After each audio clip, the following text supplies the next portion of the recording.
இன்னும் ஒரு அருமையான காலை வேலையை, இன்னும் ஒரு அருமையான ஓய்வு நாளை, ஷபாத்தை நம்ம எல்லாருக்கும் காண செய்த கிருபைக்காக யாவே தேவனுக்கு கோடான கோடி நன்றி. இந்த அருமையான காலை வேலையிலே, இந்த அருமையான ஓய்வு நாளிலே எல்லாரும் சகோதர சகோதரிகள் வாலிப பிள்ளைகள் எல்லோரையும் காண்பதற்கு மிக்க மகிழ்ச்சியாக இருக்கிறது. யாவே தேவன் மகிமைப்படுவாராக. இந்த பரிசுத்த நாளிலே, ஆசீர்வதிக்கப்பட்ட நாளிலே, மன மகிழ்ச்சியா இருந்து தேவனை மகிமைப்படுத்துகிற நாளிலே எல்லாரும் சகோதர சகோதரிகள் வாலிப பிள்ளைகள் எல்லோரையும் எஜமான யெஷுவா மஷாவின் நாமத்தினால வாழ்த்தி இந்த ஓய்வு நாள் பரிசுத்த சபை கூடுதலை வரவேற்கிறேன். அல்லேலூயா. நல்லா இருக்கீங்களா? யாவே தேவனுக்கு கோடான கோடி நன்றி. அல்லேலூயா.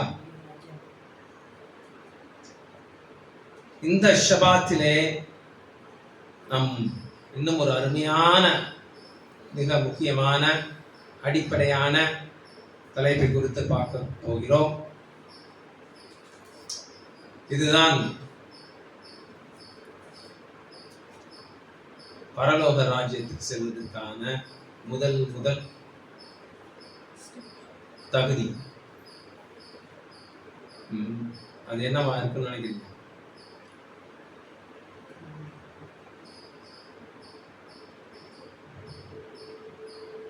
ரட்சிப்பு.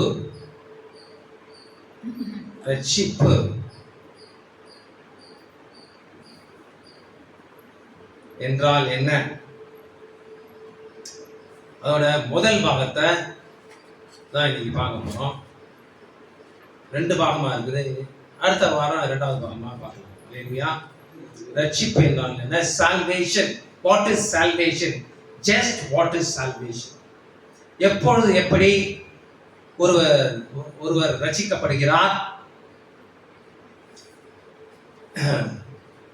இந்த ரட்சிப்பை குறித்து அநேக கிறிஸ்தவர்களுக்கு தவறான புரிதல் நிலவி வருகிறது.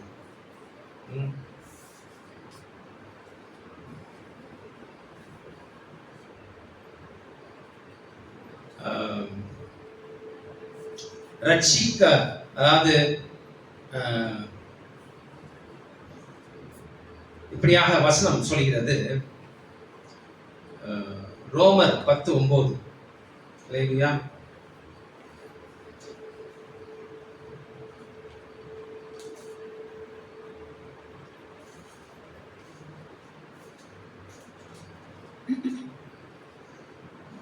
என்னவென்றால் யெஷுவா மஷாவை நீ உன் வாயினாலே அறிக்கையிட்டு தேவன் அவரை மரித்தோரிலிருந்து எழுப்பினார் என்று உன் இருதயத்திலே விசுவாசித்தால் ரட்சிக்கப்படுவாய். ரட்சிக்கப்பட்டு இருக்கிறாய் அப்படின்னு இருக்குது. ரட்சிக்கப்படுவாய். அது ஃபியூச்சர் டென்ஸ் இல்லையா? அநேகர் என்ன நினைச்சுக்கிறாங்கன்னா, யெஷுவா மஷாவை வாயினால் அறிக்கையிட்டு தேவன் அவரை 3ஆம் நாளில் உயிர்த்தெழ செய்தார் என்று இருதயத்தில் விசுவாசித்தா அதோட ரட்சிப்பை பெற்றுட்டாங்க. அவங்க எல்லாம் ரட்சிப்பை அடைந்து விட்டார்கள் என்று நினைத்துக் கொள்கிறார்கள். ஆனா வேதம் அப்படியா சொல்லுது?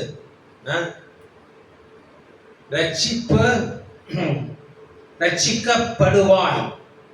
ஆங்கிலத்துல you will be saved அப்படின்னு இருக்கும்.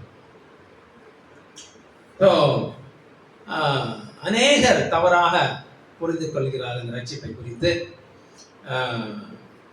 ஒரு தடவை நாவினால் அறிக்கையிட்டால் அப்படி ரட்சிக்கப்பட்டாங்க. அவங்க இறந்த உடனே நேரா பரலோகத்துக்கு போய் எஜமான யெஷுவா மஷா இயேசு கிறிஸ்துகிட்ட கை கொடுப்பாங்க. அப்புறம் செய்தியெல்லாம் அனுப்புவாங்க. மேலே போனவங்கெல்லாம் மேலே போனவங்க மூலமா செய்தி அனுப்புவாங்க அப்படின்லாம் நினைச்சிட்டு இருக்காங்க. இது மிகவும் தவறான புரிதல். எனக்கு தெரிஞ்ச வரைக்கும் இந்த மாதிரி தவறான புரிதலை ஆரம்பிச்சு வைத்தது ஒரு டிஜிஎஸ் தினகரன் நான் சொல்லுவேன். ஏன்னா அவரோட யூடியூப் எல்லாம் பார்த்துருக்கேன் நான். அவர் தான் இந்த மாதிரி கருத்தெல்லாம் சொல்லுவார். அதாவது நான் மேலே போனேன், அப்போஸ்தலர் பவுலை பார்த்தேன், பேதுருவை பார்த்தேன் அப்படின்லாம் சொல்லுவார். ஸோ அது தவறான புரிதல். ரட்சிப்பு அது தேவ யெஷுவா மஷியாவை நாவினால் அறிக்கையிட்டு விசுவாசிக்கும் போது முதல் ஸ்டெப் எப்படி, உதாரணத்துக்கு பேங்க் வேலை கிடைக்கிறதுக்கு அதுக்கு எக்ஸாம் எழுதணும். அந்த எக்ஸாம் எழுதுறதுக்கே முதலாவது அட்லீஸ்ட் 12ஆம் கிளாஸ் படிச்சிருக்கணும்.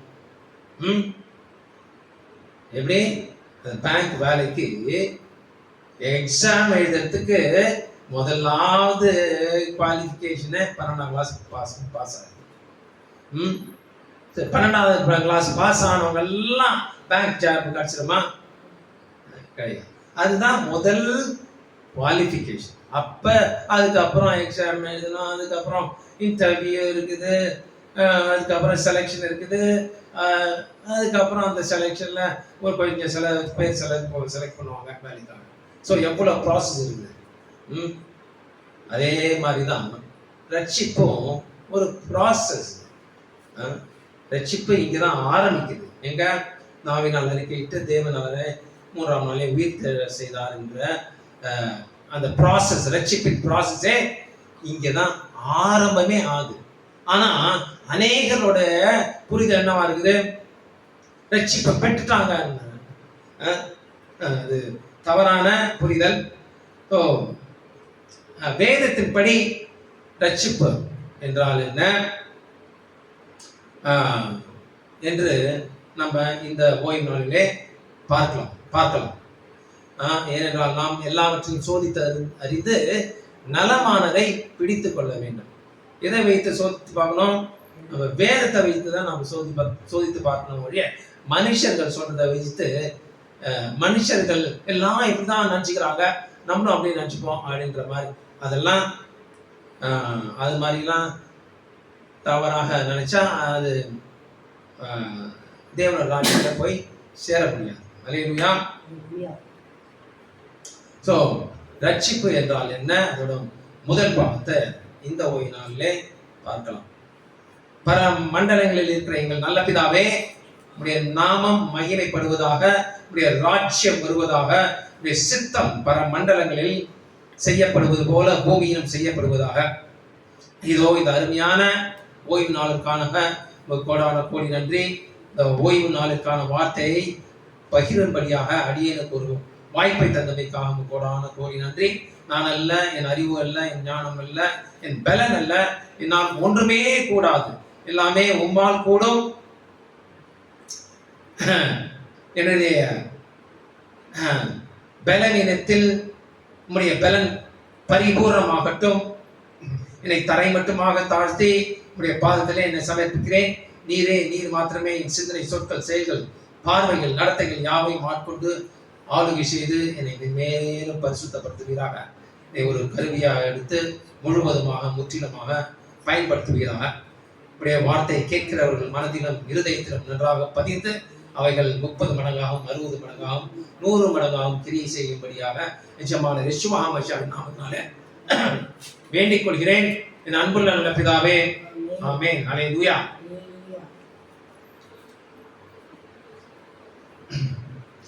நம்ம ஒரு காரியத்தை நன்றாக உணர வேண்டும். எதை உணர வேண்டும்? மரணம் ஏன் மனுஷர்கள் ஏன் மரிக்கிறார்கள்? இந்த நியமனம் எங்கிருந்து வந்தது?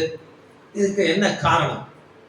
இத நம்ம நன்றாக புரியும். ரட்சிப்பு புரியணும்னா, ரட்சிப்பு என்றால் என்ன என்று புரியணும்னா, முதலாவது மரணம், அதை குறித்து நாம் புரிந்து கொள்ள வேண்டும், உணர வேண்டும். அல்லேலூயா. வாசிக்கலாம். எபேசியர்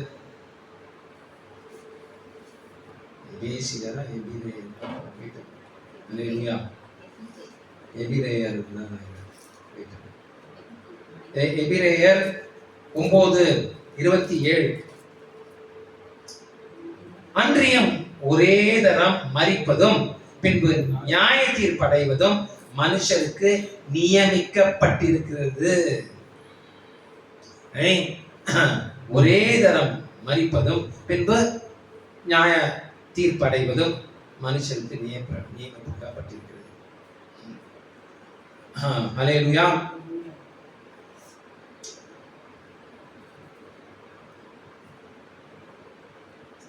ஆக ஒவ்வொரு நபரின் வாழ்க்கையில் மரணம் என்பது உறுதி இல்லையா? அனைவருக்கும் அது நியமிக்கப்பட்டிருக்கிறது. அதை மாற்ற யாராலும் முடியாது. ஆனால் மனுஷர்கள் ஏன் மரிக்கிறார்கள்? இந்த நியமனம் எங்கிருந்து வந்தது? என்ன காரணம்? ஹல்லேலூயா. வாசிக்கலாம். ரோமர் 3:23. ரோமர் 3:23. எல்லாரும் பாவம் செய்து தேவ மகிமையற்றவர்களாக இருக்கிறார்கள். எல்லாரும் பாவம் செய்து, ஒருவர் விடாமல் எல்லாரும் பாவம் செய்திருக்காங்க. பாவம் செய்து தேவனுடைய மகிமையற்றவர்களாக போனார்கள். ஒரே ஒருத்தருக்கு தான் தேவனுடைய மகிமை கொடுக்கப்பட்டது, ஆதாம். அவர் பாவம் செய்து மகிமையற்றவராக, அதிலிருந்து எல்லாம் பறக்கிற யாவரும் பாவத்தின் பிறகு மகிமை, தேவனுடைய மகிமை இழந்திருக்கிறார்கள். ஹல்லேலூயா. ஒவ்வொரு நிகழ்விற்கும் ஒரு விளைவு உண்டு. அதே போல் பாவத்திற்கு ஒரு விளைவு உண்டு. அது என்ன? வாசிக்கலாம். ரோமர் 6:23. பாவத்தின் சம்பளம் மரணம். சோ பாவத்தின் விளைவு என்ன? பாவம் செய்த அதன் விளைவு என்ன? மரணம். ஹல்லேலூயா.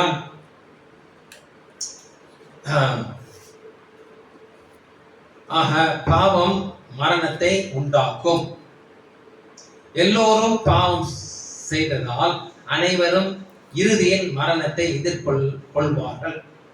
மரணம் என்பது நாம் அனைவரும் நமது செயல்களால் சம்பாதித்தது. The wages of சம்பளம், அதான் சம்பளம். With the wages of sin is death. சம்பாதித்தது மரணத்தை நாம் பாவம் செய்து சம்பாதித்தோம். ஆனால் தேவனுடைய கிருபை வரமோ நம்முடைய யெஷுவா அமாசியாவினால் உண்டான நித்திய ஜீவன். ஹல்லேலூயா. நாம் ஏன் ரட்சிக்கப்பட வேண்டும் என்று விளங்க முடிகிறதா? விளங்க முடிகிறதா? பாவம் செய்து அத மரணத்தை சம்பாதிச்சிருக்கோம். இப்ப ஆனா தேவன் நம்மளுக்கு அந்த மாதிரி நம்ம சிருஷ்டிக்கல. நம்மளுக்கு நித்திய ஜீவனை கொடுக்கறதுக்கு நம்மளுக்கு அந்த ஸ்லாக்கியத்தை வைத்திருக்கிறார். அந்த ஸ்லாக்கியத்தை பெறுவதற்கு நாம் ரட்சிக்கப்பட வேண்டும். ஹல்லேலூயா. சோ மரணத்திலே தான் புரிஞ்சிக்கொள்ளக்கூடிய நம்ம ரட்சிப்பு என்றால் என்ன? ஹல்லேலூயா. மரணம் உண்மையில் மரணம் அல்ல என்று கூறி மரணத்தின் இறுதி தன்மையை மறுக்க மனிதர்கள் நீண்ட காலமாக முயற்சித்து வருகின்றனர். இறந்தவர்கள் உண்மையில் இறந்தவர்கள் அல்ல, அவர்கள் பரலோகத்திற்கு சென்று இயேசுவிடம் இருக்கிறார்கள் என்று ஒருவருக்கொருவர் ஆறுதல் சொல்லிக் கொள்கிறார்கள். இல்லையா? இதான் ரட்சிப்பை குறித்து தவறாக புரிந்து கொண்டிருக்கிற அநேக கிறிஸ்தவர்கள் இப்படிதான் சொல்லுவாங்க. மனுஷருக்கும் ஆத்துமாவிற்கும் இடையிலான உறவை கிட்டத்தட்ட யாரும் புரிந்ததாக தெரியவில்லை. மனுஷன் ஆத்துமா, அது யாருக்கும் அந்த கான்செப்ட் புரியவில்லை. பாவிகள் மரணம் அடைந்தால் அவர்கள் என்றென்றும் நரகத்தில் துன்பப்படுவார்கள் என்பது பொதுவான நம்பிக்கை. என்றென்றும் பாவிகள் மரணம் அடைந்தால் அந்த பாவத்தில் மறைந்ததுதான் சதா காலங்களும் அவங்க நரகத்தை துன்பப்படுவார்கள். அது வேதத்தின்படி சரியா? இதுதான் வேதம் சொல்கிறதா? பாவத்தின் சம்பளம் மரணம் என்றால் மனுஷர்களுக்கு அழியாத ஆத்மா இருக்க முடியுமா? பாவத்தின் சம்பளம் மரணம் என்றால் அழியாத ஆத்மா எப்படி இருக்க முடியும்? அது அழிஞ்ச மரணம் என்றால் என்ன?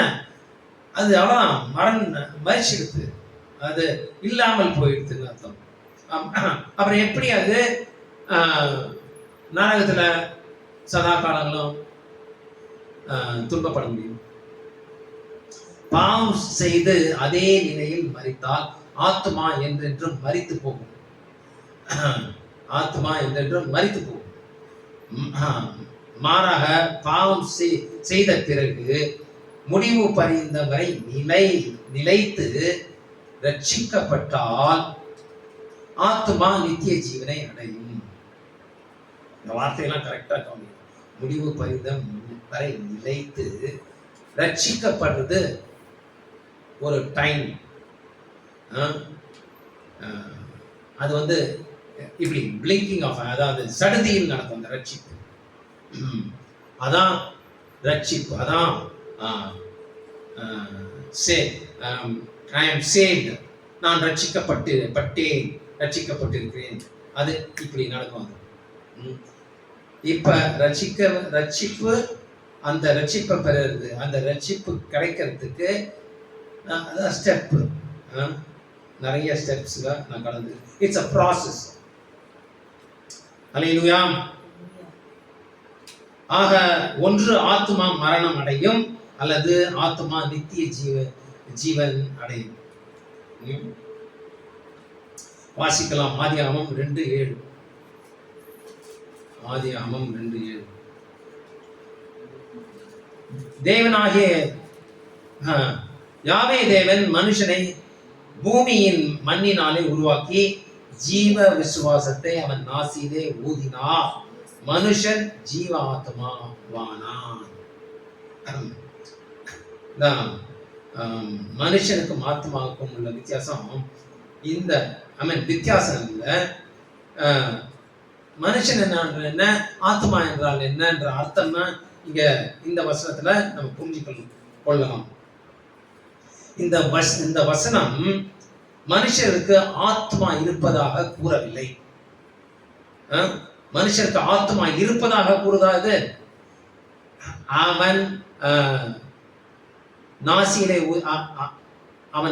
ஊதினால் மனுஷன் ஜீவ ஆத்மா ஆனான். ஜீவ ஆத்மா அவனுக்கு ஊற்றப்பட்டதுன்னு இல்லை, ஜீவ ஆத்மா வானான் தான் இருக்குது. இல்ல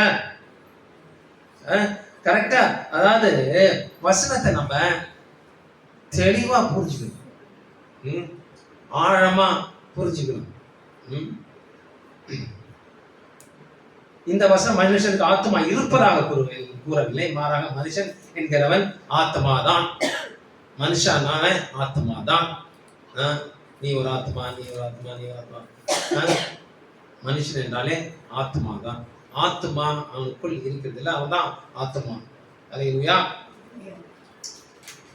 ஆதாம் ஒரு ஆத்மாவானான், அவன் ஒரு ஆத்மாவை பெறவில்லை. அல்லேலூயா. இதை நல்லா புரிஞ்சுக்கணும். அதன் பிறகே தேவன் ஆதாமை இப்படியாக எச்சரித்தார். வாசிக்கலாம் 2:16-17. தேவனாகிய யாவே தேவன் மனுஷனை நோக்கி, நீ தோட்டத்தில் உள்ள சகல விருட்சத்தின் கனியையும் புசிக்கவே புசிக்கலாம், ஆனாலும் நன்மை தீமை அறியத்தக்க விருட்சத்தின் கனியை புசிக்க வேண்டாம், அதை நீ புசிக்கும் நாளிலே சாகவே சாவா என்று கட்டளையிட்டார். அல்லேலூயா.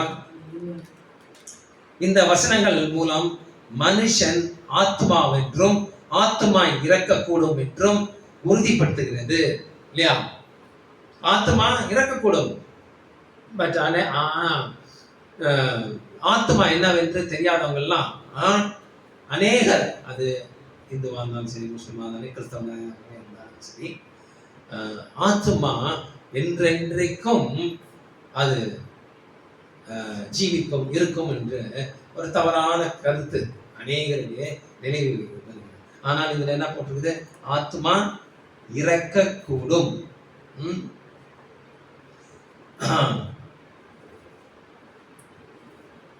இந்த வசனங்கள் மூலம் மனுஷன் ஆத்மாவென்றும் ஆத்மா இறக்கக்கூடும் என்றும் உறுதிப்படுத்துகிறது. மரணம் என்பது வேறொரு இடத்தில் வாழ்வது அல்ல. அதான் அநேகர் புரிஞ்சு கொள்கிறாங்க. அது இஸ்லாம், முஸ்லிம், அந்த இந்து, அதெல்லாம் அநேகர் தான் புரிஞ்சுக்கணும். மரணம் அடைஞ்சா அவங்க மேல எங்கேயாவது போயிட்டு வாழ்வாங்க. இந்த வாழ்க்கையை விட்டு மற்றொரு வாழ்க்கைக்கு போவது அல்ல மரணம் என்பது. யெஷுவா மஷியா மத்தேயு 10:28 இப்படியாக சொல்கிறார். வாசிக்கலாம். மத்தேயு 10:28. அல்லேலூயா. 10:28. ஆத்துமாவை கொல்ல வல்லவர்களாயிராமல் சரீரத்தை மாத்திரம் கொல்கிறவர்களுக்கு நீங்கள் பயப்பட வேண்டாம். ஆத்துமாவையும் சரீரத்தையும் நரகத்திலே அழிக்க வல்லவருக்கே பயப்படுங்கள். ஆத்துமாவை அழிக்கிறதுக்கு ஒரே ஒருத்தருக்கு தான் உரிமை இருக்குது, தகுதி இருக்கு. நம்ம தேவன், யாவே தேவன் மாத்திரம்தான் ஆத்மாவை அழிக்க தகுதி இருக்குது. ஆத்மா அழிக்கப்படலாம். தேவனுக்கு பயந்து அவருடைய வார்த்தைக்கு கீழ்ப்படினா ஆத்மாவை அழித்து போடுவார். ஆத்மாக்கள் அழிக்கப்படலாம். எப்படி இந்த சரீரம் அழிக்கப்படுமோ அதே போல் ஆத்மாவும் அழிக்கப்படலாம். கண்டிப்பா அழித்து போகும்னு சொல்றதுக்கு கண்டிப்பா அழிஞ்சு போயிடும் ஆத்மா அப்படின்னா அப்ப ரட்சிப்புன்ற ஒரு விஷயமே இல்லை. ரட்சிப்புன்ற ஒரு வார்த்தைக்கே அர்த்தமே இல்லாத. ஆத்மா அழிக்கப்படலாம். ஆனா தேவனுடைய சித்தம் அது அல்ல அழிக்கிறது இருக்கு. ஒரு ஆத்மாவும் ரட்சிக்கப்பட்டு நித்திய ஜீவன் அடையணும் தான் தேவனுடைய சித்தம்.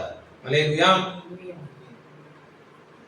தேவன் ஆத்மாவை நரகத்தில் அழிக்கிறார் என்ற உண்மையை இந்த வசனம் அறிமுகப்படுத்துகிறது. அல்லேலூயா. சரீரம் பல்வேறு வழிகளில் இறக்கலாம். ஆனால் ஆத்மாக்கள் நரக நெருப்பில் இறக்கின்றது.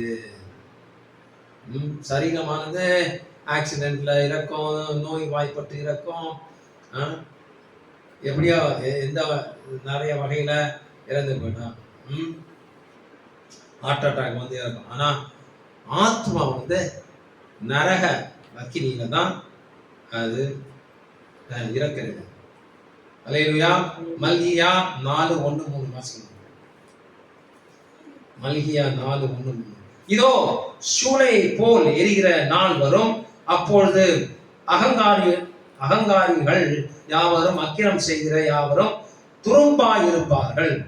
வரப்போகிற அந்த நாள் அவர்களை சுட்டெரிக்கும், அது அவர்களுக்கு வேரையும் கொப்பையும் வைக்காமற் போகும் என்று யாவே சொல்கிறார். 3. துன்மார்க்கரை மிதிப்பீர்கள், நான் இதை செய்யும் நாளிலே அவர்கள் உங்கள் உள்ளங்கால்களின் கீழ் சாம்பலாய் இருப்பார்கள் என்று சேனைகளின் யாவே சொல்கிறார். அல்லேலூயா. துன்மார்க்கர்கள் என்றென்றும் நரகத்தில் எரிவது இல்லை, அவர்கள் துரும்பாவும் சாம்பலாவும் போய்விடுவார்கள் என்று இந்த வசனங்கள் தெளிவுபடுத்துகிறது. அல்லேலூயா. இன்னும் என்னுடைய புரிதல் படி இன்னொரு ஒரு புரிதலை பகிர்றேன். என்னன்னா ஒரு சில ஆத்மாக்கள் என்றென்றும் நரகத்தில் துன்பப்படுவார்கள். அதை யாரோடு சேர்த்து? அந்தி கிறிஸ்து, கள்ள தீர்க்கதரிசி, ஃபால்ஸ் ப்ராஃபட், அந்தி கிறிஸ்து, அவங்களோட யாரெல்லாம் முத்திரை வாங்குறாங்களோ, இப்போ வருங்காலத்தில் அந்தி கிறிஸ்துவ ஆட்சி வரப்போகுது, அதில் அவனோட முத்திரையை போடுவான் நெத்திலே, அது கையில் இது வலது கையில் அது அந்த முத்திரை போடுவான். அவங்க தான் வாங்கவும் விற்கவும் செய்யலாம். அந்த முத்திரையை பெற்றவர்கள் எல்லாரும் சாத்தானோடவும் கள்ள தீர்க்கதரிசியோடவும் நித்தியமாக எரிவார்கள் என்று வசனம் சொல்லுகிறார். அது ஒரு சிலர் தான் இருக்கிறது சாத்தியமா இருக்கு. எப்படின்னு கேட்குறீங்களா? இப்போ ஆதாம் காலத்திலேருந்து மரித்தவர்கள் எழுப்பப்பட போறார்கள். ஆதாம் காலத்திலிருந்து மரித்தவர்கள் கணக்கு பண்ணி பார்த்தா யெஷுவா வருகையில எடுத்துக்கொள்ளப்பட்டவங்க எத்தனையோ கோடி கோடி பில்லியன் கணக்கான மக்கள் இருப்பாங்களா இல்லையா? ஆனா இந்த முத்திரையை பெறுறவங்க எவ்வளவா இருப்பாங்க? அது இன்னும் வரல. கடைசி காலத்துல அந்தி காலத்துல அந்த 3.5 வருஷ காலத்துல அந்த முத்திரையை வாங்குறவங்க எவ்வளவு இருப்பாங்க? கொஞ்சமா தான் இருப்பாங்க. அவங்களுக்கு மாத்திரம் அவங்க வசனம் இருக்குது. வெளிப்படுத்துற விசேஷத்துல 20ஆம் அதிகாரத்துல இருக்குது. அவங்க 14ஆம் வசனத்துல இருக்குது. பார்க்கலாமே. வெளிப்படுத்துற விசேஷம் 14 வசனத்துல 9ஆவது 14 அதிகாரம் 9ஆம் வசனம்.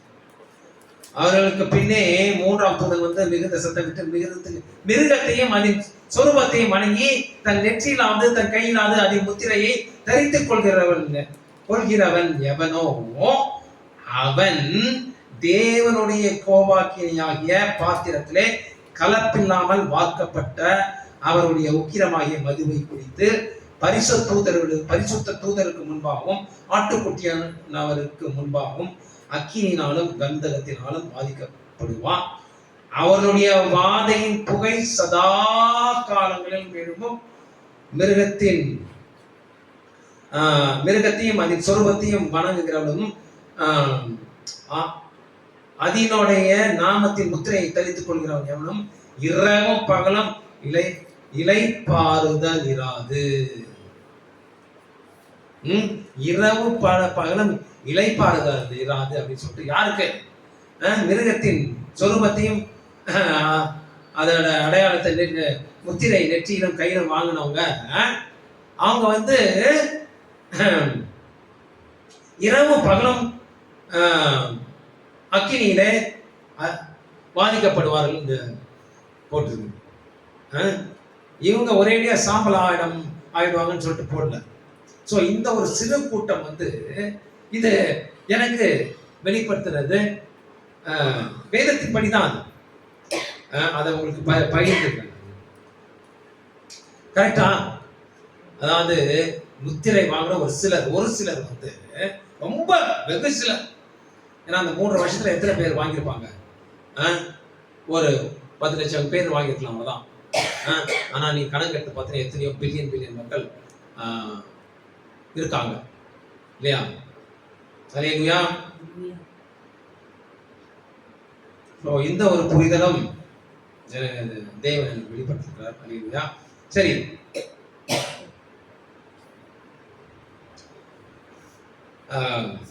இரண்டாவது தலைப்பாக பாவம் என்றால் என்ன? ஒரு 7 தலைப்பு பார்க்கலாம். இரண்டாவது தலைப்பாக பாவம் என்றால் என்ன?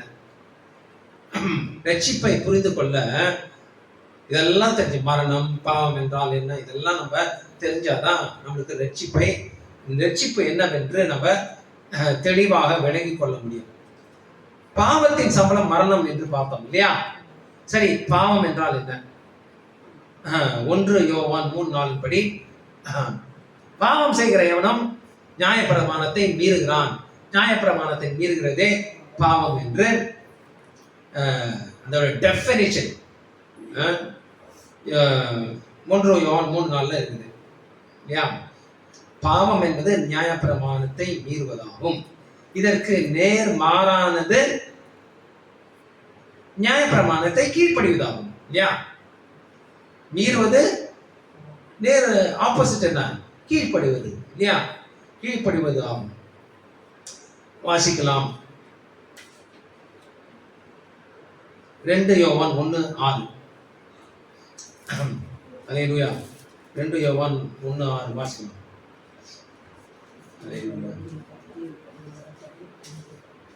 வாசிங்க. நாம் அவருடைய கற்பனையின்படி நடப்பதே அன்பு. நீங்கள் ஆதி முதல் கேட்டிருக்கிறபடி நடந்து கொள்ள வேண்டிய கற்பனை இதுவே. ஆதி முதல் என்ன கற்பனை நம்ம கடைபிடிக்கிறோம், நடந்து கொள்கிறோம். ஆதி முதல் எந்த கற்பனை?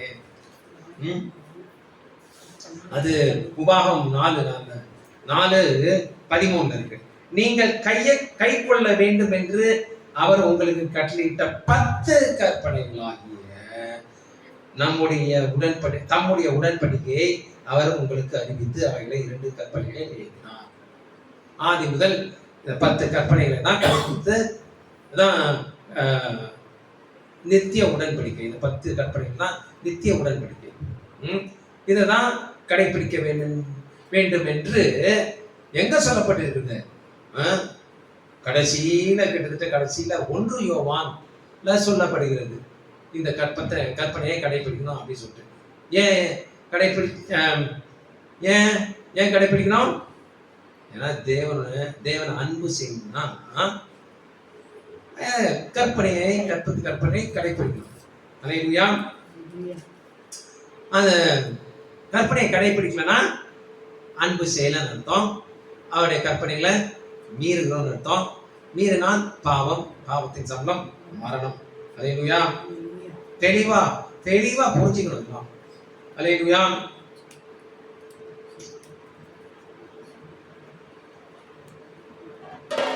நாம் அவருடைய கற்பனையின்படி ஓகே. அல்லேலூயா. ஆதி முதல் இதைக்கு அல்லேலூயா. Okay fine. ரோமர் 3:20 வாசிக்கலாம். ரோமர் 3:20. அல்லேலூயா.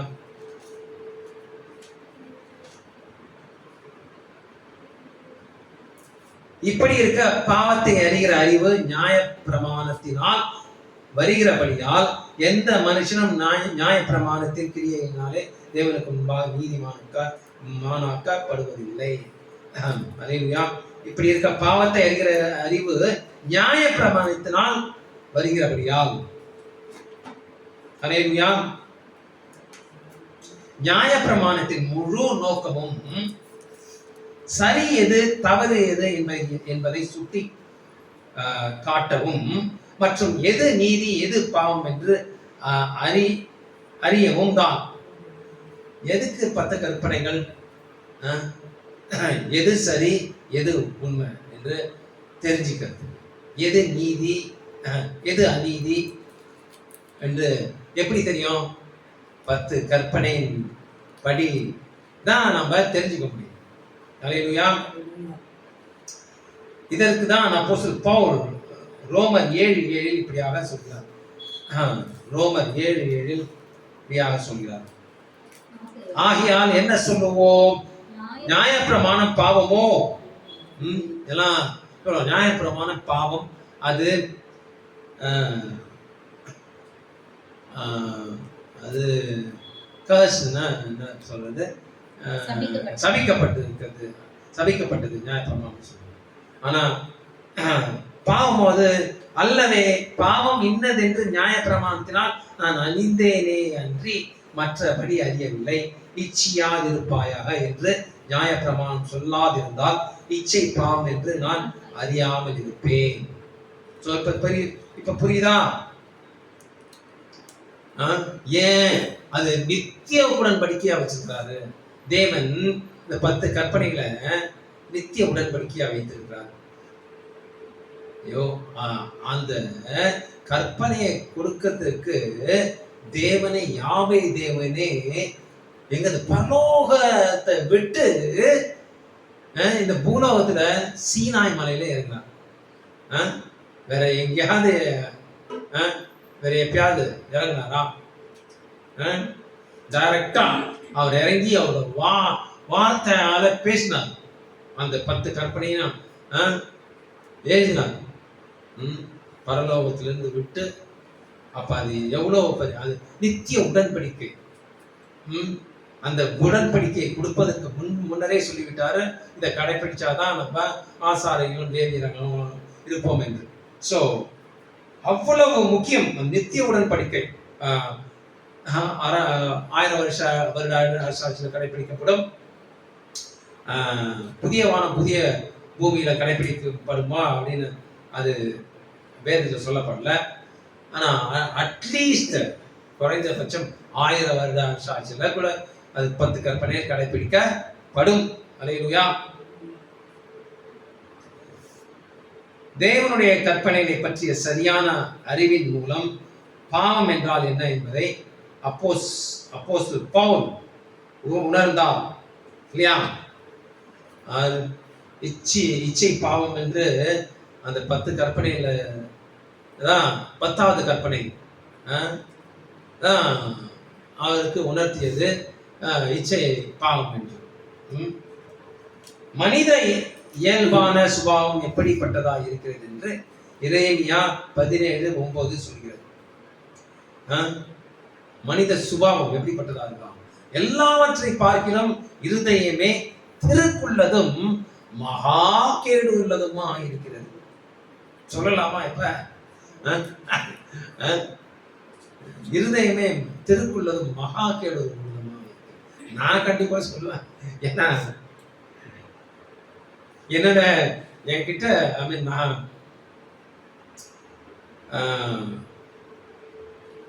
என்னோட உறவு வைத்தவர்கள் அனைவரும் என்ன பிட்ரே பண்ணாங்க. பிட்ரேனா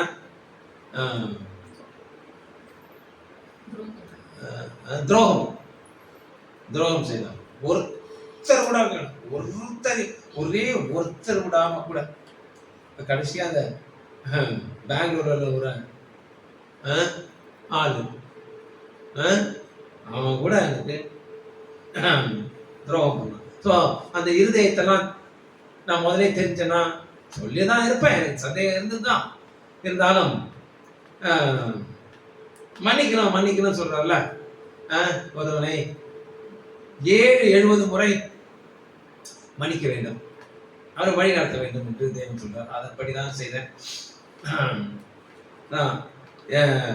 எல்லாவற்றையும் பார்க்கிலும் இருதயமே திருக்குள்ளதும் மகா கேடு உள்ளதுமாக இருக்கிறது இல்லையா?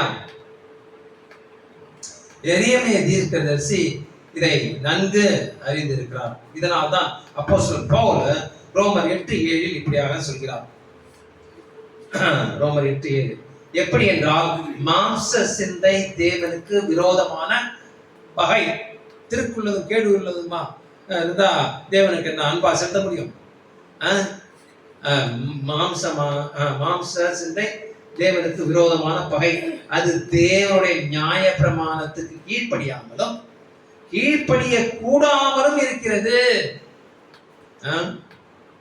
அதனால்தான் பார்த்தீங்கன்னா கிறிஸ்தவர்கள் சொல்றாங்க, ஒரு 3 பில்லியன் கிறிஸ்தவர்கள் இருக்கிறாங்கன்னு வச்சுக்கோங்க. 8 பில்லியன் மக்கள். அதுல தேவனுடைய வார்த்தையின்படி நடக்கிறவங்க எத்தனை பேர்?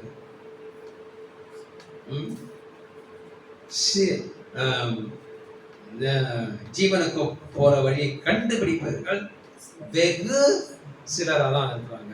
அப்ப அத்தனை பேரோட இருதயம் எப்படிப்பட்டதா இருக்குது? திருக்குள்ளதும் மகா கேடு உள்ளதுமாக இருக்கிறது.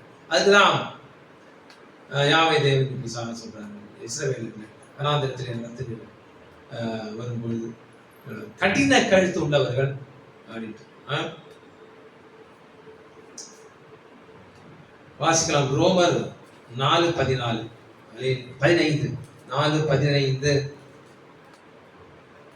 மேலும் நியாய பிரமாணம் கோபாக்கினை உண்டாக்குகிறது, நியாய பிரமாணம் இல்லாவிட்டால் மீறுதலும் இல்லை. நியாய பிரமாணம் இல்லாவிட்டால் மீறுதலும் இல்லை இல்லையா? ரோமர் 5:13 நியாய பிரமாணம் கொடுக்கப்படுவதற்கு முன்னும் பாவம் உலகத்தில் இருந்தது, நியாய பிரமாணம் இல்லாதிருந்தால் பாவம் எனப்பட மாட்டாது. இதுக்கு இப்ப தெரியுதா ஏன் அநேக கிறிஸ்தவர்கள் கற்பனைகளை நியாய பிரமாணத்தை கடைபிடிக்கணும் அவசியம் அப்படின்னு சொல்றாங்க. அது இருந்தா தானே நீ என்ன சுத்தி காப்ப. அது இல்லைன்னு சொல்லிட்டா எதை வச்சு சுத்தி காப்ப? அதனாலதான் சௌகரியமா அவங்களுக்கு சௌகரியமா என்ன பண்ணிருக்காங்க, நியாயப்பிரமாணம்லாம் இப்பெல்லாம் கடைபிடிக்கணும் அவசியமே இல்லை, கற்பனைலாம் இப்ப கடைபிடிக்கணும் அவசியமே கிடையாது, அதெல்லாம் பழைய ஏற்பாட்டு கதைங்க அப்படின்னு சௌகரியமா தங்களை பாவத்தை செய்யறதுக்கு சௌகரியமா நியாயப்பிரமாணம் இல்லை அவசியம் இல்லைன்னு சொல்றாங்க. அல்லேலூயா. தங்களுக்கு அல்லேலூயா. அதாவது ஒரு பழமொழி சொல்லுவாங்க தமிழ்ல, பூனை கண்ணை மூடிட்டா பூலோகமே இருண்டுன்னு சொல்லிட்டு, அவங்களுக்கு நியாயப்பிரமாணமே இல்லைன்னு சொல்லிட்டா உலகமே ஒத்துக்குவோம் அப்படின்னு சொல்லிட்டு அவங்க நினைச்சிருக்காங்க. அதான் பூனை கண்ணை மூடினா உலகமே இருண்டுமா. அந்த மாதிரி கதையா தானே இருக்குது. இத நியாயப்பிரமாணமே கடைபிடிக்க வேண்டும் அவசியம் இல்லை அப்படின்னு சொல்லிட்டு இப்படிதான் இருக்குது.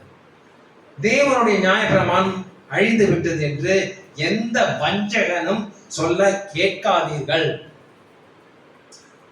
வஞ்சகன் என்னன்னா ஏமாத்துறாங்க, கற்பனையை கடைபிடிக்க கூடாது அவசியம் இல்லை என்று சொல்றவங்கலாம் அபட்டமாக மக்களை ஏமாற்றுகிறார்கள். நியாயப்பிரமாணம் முழு பலத்துடன் உள்ளது, அதை மீறுகிறவர்களுக்கு எல்லாவற்றிலும் மிகப்பெரிய விளைவுகள் உண்டு. ஏன்னா நியாயப்பிரமாணத்தை மீறுவதே பாவம். பாவம் என்னத்தை கொண்டு வரும்? மரணத்தை கொண்டு வரும். என்ன மரணம் அது? ரெண்டாவது மரணம். அந்த ரெண்டாவது மரணம் தான் நம்ம நேரிடக்கூடாது. அதுக்கு தான் ரட்சிப்பு ஸ்டார்டிங் வச்சிருக்கோம். ரட்சிப்பு காரியத்தை, அதாவது குவாலிஃபிகேஷன் வச்சிருக்கிறார். ரெண்டாவது மரணம் அது எங்க தெளிவாகுதுன்னா 20 வெளிப்படுத்துற விசேஷம் 20:6 படிச்சீங்கன்னா, முதலாம் உயிர்த்தெழுதலுக்கும் பங்குள்ளவன் பாக்கியவானும் பரிசுத்தவானுமாய் இருக்கிறான், இவர்கள் மேல் இரண்டாம் மரணத்திற்கு அதிகாரம் இல்லை. தெளிவாதான்? இரண்டாம் மரணத்தை தான் நம்ம அடையக்கூடாது. எல்லாருக்கும் முதல் மரணம் இருக்குது, எல்லாரும் இறப்போம், இருக்கவங்க எல்லாரும் இறந்து போவாங்க கண்டிப்பா, அதை மாற்றுக்கிறதே இல்லை. ஆனா ரெண்டாவது மரணம் தான் நேரிடக்கூடாது. அது தேவனுடைய சித்தமும் அல்ல. அது நம்மளா சம்பாதிச்சுக்கிறது, நம்மளாம் சூஸ் பண்ணிக்கிறது. அல்லேலூயா.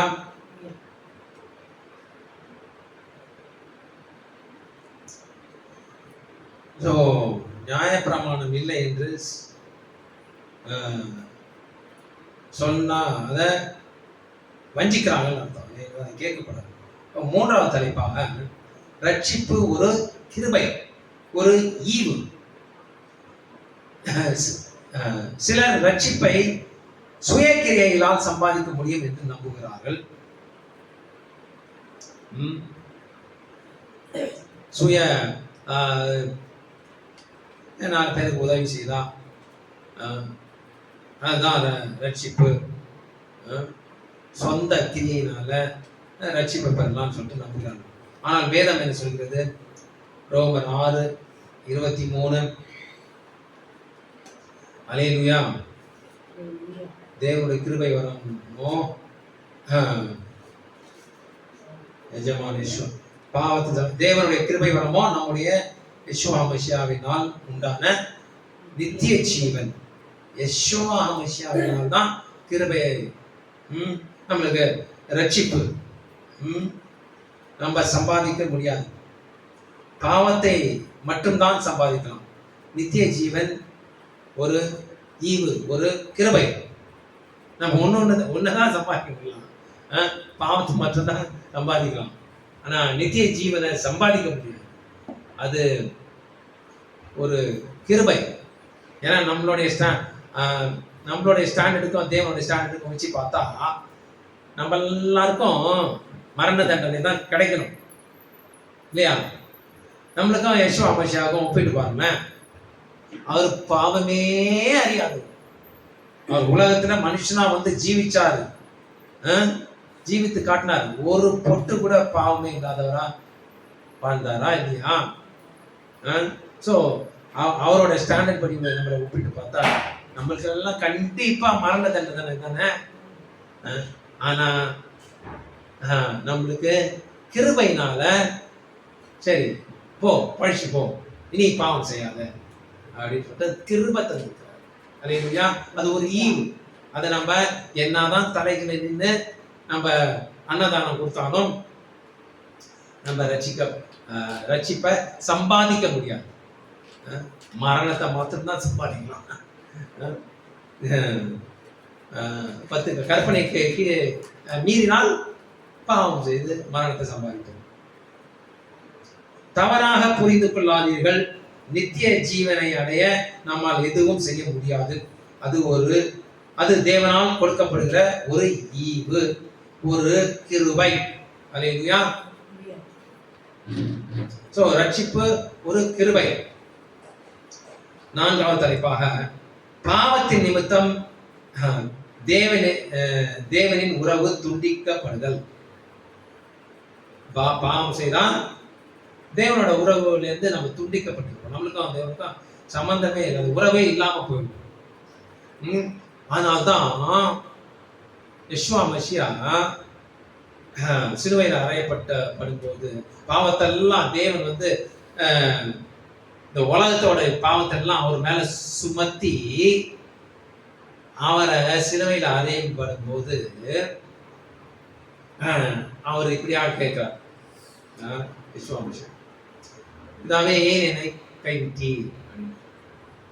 ஏன் அந்த 3 நாள் பாவம் செய்தா என்ன தேவனோட உறவு கொள்ள முடியும் இல்ல? அந்த 3 நாள் பிரிஞ்சிருக்கணும்ல விஸ்வாமிஷன் இல்ல? பாவத்தை அவரோட தலைமையில, நம்மளோட பாவம் அவங்க தலைமையில சுமத்தப்பட்டிருக்குது, அதுக்காக தண்டனை வேண்டிட்டாரு. 3 நாள் பிரிய வேண்டியது இருக்குதே, பூமியில இருக்கணுமே, அதுக்கப்புறம் தான் உயிர். அந்த 3 நாள் பிரிய வேண்டும். அவர் சதா காலங்களும் எஜமான யெஷுவா மசியா தேவனை விட்டு ஒரு நொடி கூட பிரிஞ்சதே கிடையாது. அந்த ஒரு 3 நாள் மட்டும்தான் எஜமான யெஷுவா மசியா அது பிரிந்திருந்தார். அதற்காக தான் ஏன் என்னை கைவிட்டேன்னு சொன்னார். மற்றபடி அவரை அடிக்கிறதுக்கோ அடிச்சதுக்கோ அந்த வலி அதுக்கெல்லாம் அந்த பெயினுக்கெல்லாம் இல்லை. அந்த 3 நாள் பிரியணுமே. ஏன்னா மகா ஜென்மமா பில்லியன் எப்ப தோன்றினாலுமே தெரியாது. நம்ம பிதாவாகிய தேவனும் எஜமான யெஷுவா மசியாவும் எப்ப இருந்து இருக்காங்கன்னே தெரியாது. பில்லியன் வருஷத்துக்கு முன்னாடி அவங்க இருக்காங்க. அவர் இருந்தவர் இருக்கிறவர், அவர் அல்பாவும் உண்மையவர், முந்தினவர் பிந்தினர், அது எப்ப இருக்காருன்னே தெரியாது. எத்தனையோ வருடங்கள் அதுல ஒரு நொடி கூட அது பிரிஞ்சது. அதனால்தான் அப்படியாக கேட்கிறார். பாவத்தின் நிமித்தம் தேவனின் உறவு துண்டிக்கப்படுதல். வாசிக்கலாம். ஏசாயா 59:1-2. ஏசாயா 59:1-2. அல்லேலூயா. இதோ ரட்சிக்க கூடாதபடிக்கு யாவே தேவனுடைய கை குறுகி போகும் இல்லை.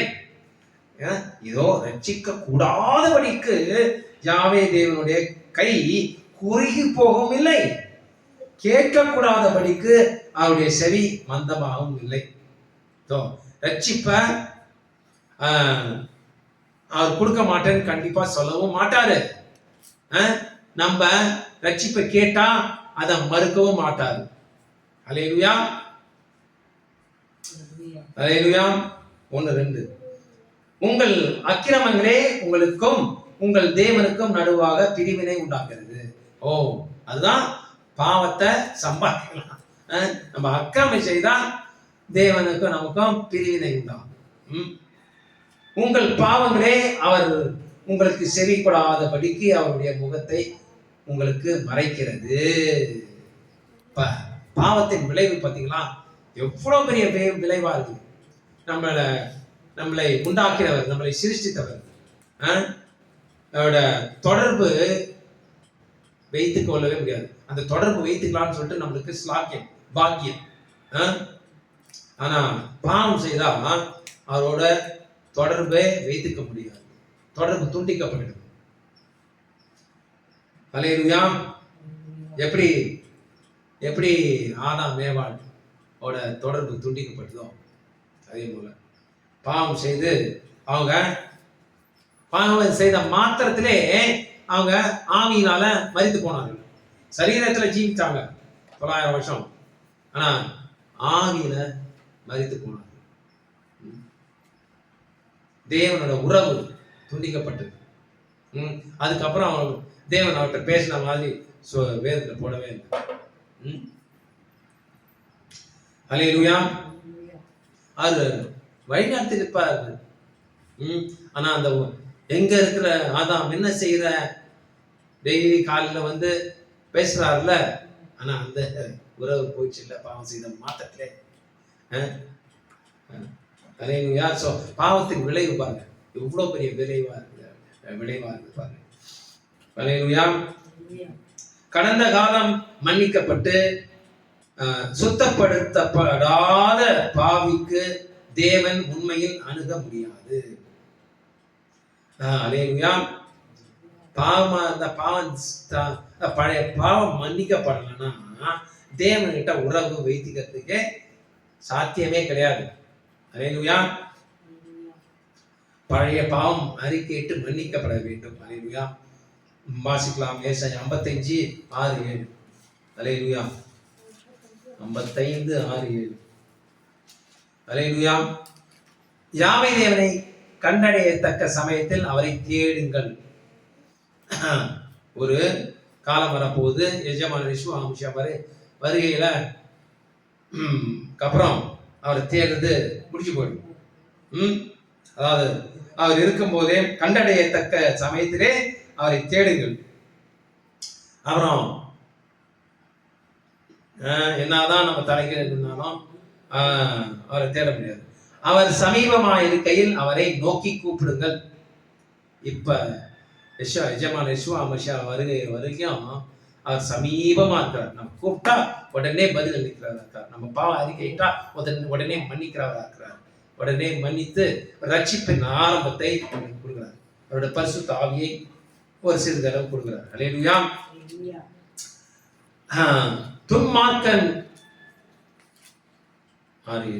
துன்மார்க்கன் தன் வழியையும் அக்கிரமக்காரன் தன் நினைவுகளையும் விட்டு யாவே தேவனிடத்தில் திரும்ப கடவன்.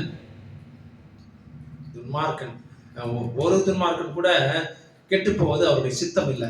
நான் சொல்றார், துன்மார்க்கன் தன் வழியையும் அக்கிரமத்தையும் தன் நினைவுகளையும் விட்டு யாவே தேவனிடத்தில் திரும்ப கடவன். அவர் அவன் மேல் மனதுருகுவார். துன்மார்க்கன் மேல கூட அக்கிரம செய்யறவங்க கூட திரும்பினானா மனதுருகுவார். நம்முடைய தேவனிடத்திற்கே திரும்ப கடவன்.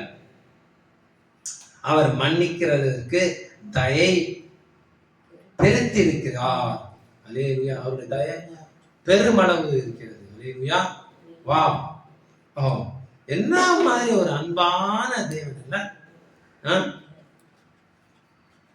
துன்மார்க்கனை கூட அக்கிரம செய்யறக்கான கூட அது மன்னிக்கிறதுக்கு ரெட்டியா இருக்கிறார். அல்லேலூயா.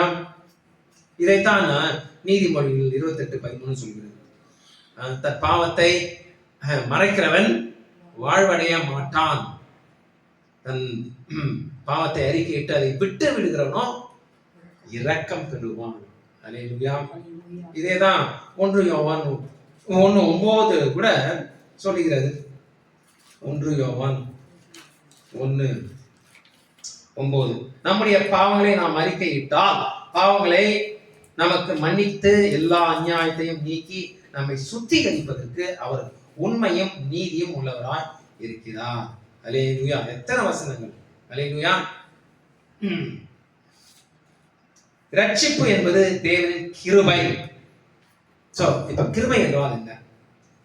இது ஒருவரின் பாவத்திற்கு முற்றிலும் தகுதியற்ற மன்னிப்பு. நான் சொன்னல, நம்ம எஜமான விஸ்வாமிஷாவோட ஸ்டாண்ட் படி பார்த்தா நம்ம எல்லாம் மரண தண்டனை கிடைக்கணுமா இல்லையா? இன்னைக்கும் கூட நம்ம ஏதாவது பாவம் தான் பண்றோம், ஏதாவது ஒரு சின்ன சின்ன பாவம். ஆனா எஜமான விசுவாசம் ஒரு ஒரு தூசி அளவும் அவர் பாவம் பண்ணாங்க. அவரோட ஸ்டாண்ட் படி பார்த்தா நம்ம எல்லாருக்கும் மரண தண்டனை. ஸோ இப்படி நம்ம பாவிகளா இருக்கும் போதே நம்ம பிதாவாகிய தேவன் ஒரே பேரனை குமாரனை அனுப்பி நமக்காக அவரை சிலுவையிலே அறைந்தார். நம்ம பாவிகளா இருந்த போதே, அதுதான் தகுதியற்ற பாவிகளான என்ன, தகுதியற்ற நிலையில் இருக்கும்போது மன்னிப்பு தரதான் கிருபை. அல்லேலூயா.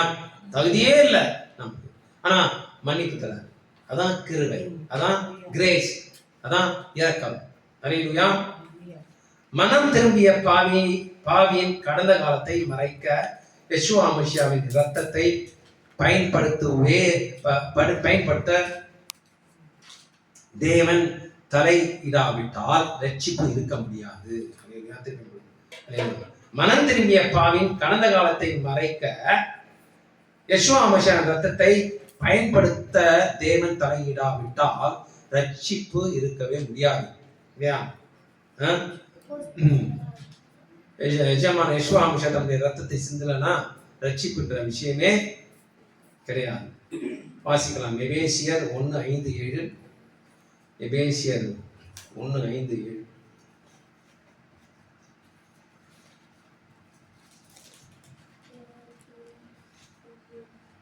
அல்லேலூயா. பிரியமானவர்களே, நாம் நமக்கு தம்முடைய கிருபையின் மகிமைக்கு புகழ்ச்சியாக தம்முடைய தயவுள்ள சித்தத்தின்படியே நம்மை யெஷுவா மசியாவின் மூலமாய் தமக்கு சுவீகார புத்திரராகும்படி முன் குறித்து இருக்கிறார். அவருடைய கிருபையின் ஐஸ்வர்யத்தின்படியே இவருடைய இரத்தத்தினாலே பாவ மன்னிப்பாகிய மீட்பு இவருக்குள் நமக்கு உண்டாயிற்று. அல்லேலூயா. கொலோசியர் 1:14. கொலோசியர் 1:14 அதேதான். அல்லேலூயா. கொலோசியர் 1:14. குமாரனாகிய அவருக்குள் அவருடைய இரத்தத்தினாலே பாவ மன்னிப்பாகிய மீட்பு நமக்கு உண்டாயிருக்கிறது. அல்லேலூயா. ரட்சிப்பு கிருபையினால் விசுவாசத்தின் மூலம் இலவச பரிசாக வருகிறது. கிருபையினால் விசுவாசத்தின் மூலம். விசுவாசம் ஒரு விஷயம் இருக்கணும், விசுவாசமும் இருக்கணும். விசுவாசம் மூலம் இலவச பரிசாக வருகிறது. மேலும் அதுக்குதான் நான் பார்த்தோம்ல, ரோமர் 10:9. மேலும் ஒருவர் செய்த சொந்த நன்மைகளால் ரட்சிப்பை சம்பாதித்ததாக யாரும் பெருமை பேசுவதற்கு இது இடமளிக்காது. வாசிக்கலாம். எபேசியர் 2:8-9. எபேசியர் 2:8-9. கிருபையினாலே விசுவாசத்தை கொண்டு ரட்சிக்கப்பட்டீர்கள். இது உங்களால் உண்டானதல்ல, இது தேவனுடைய ஈவு. ஒருவரும் பெருமை பாராட்டாதபடிக்கு இது கிரியைகளினாலே உண்டானதல்ல.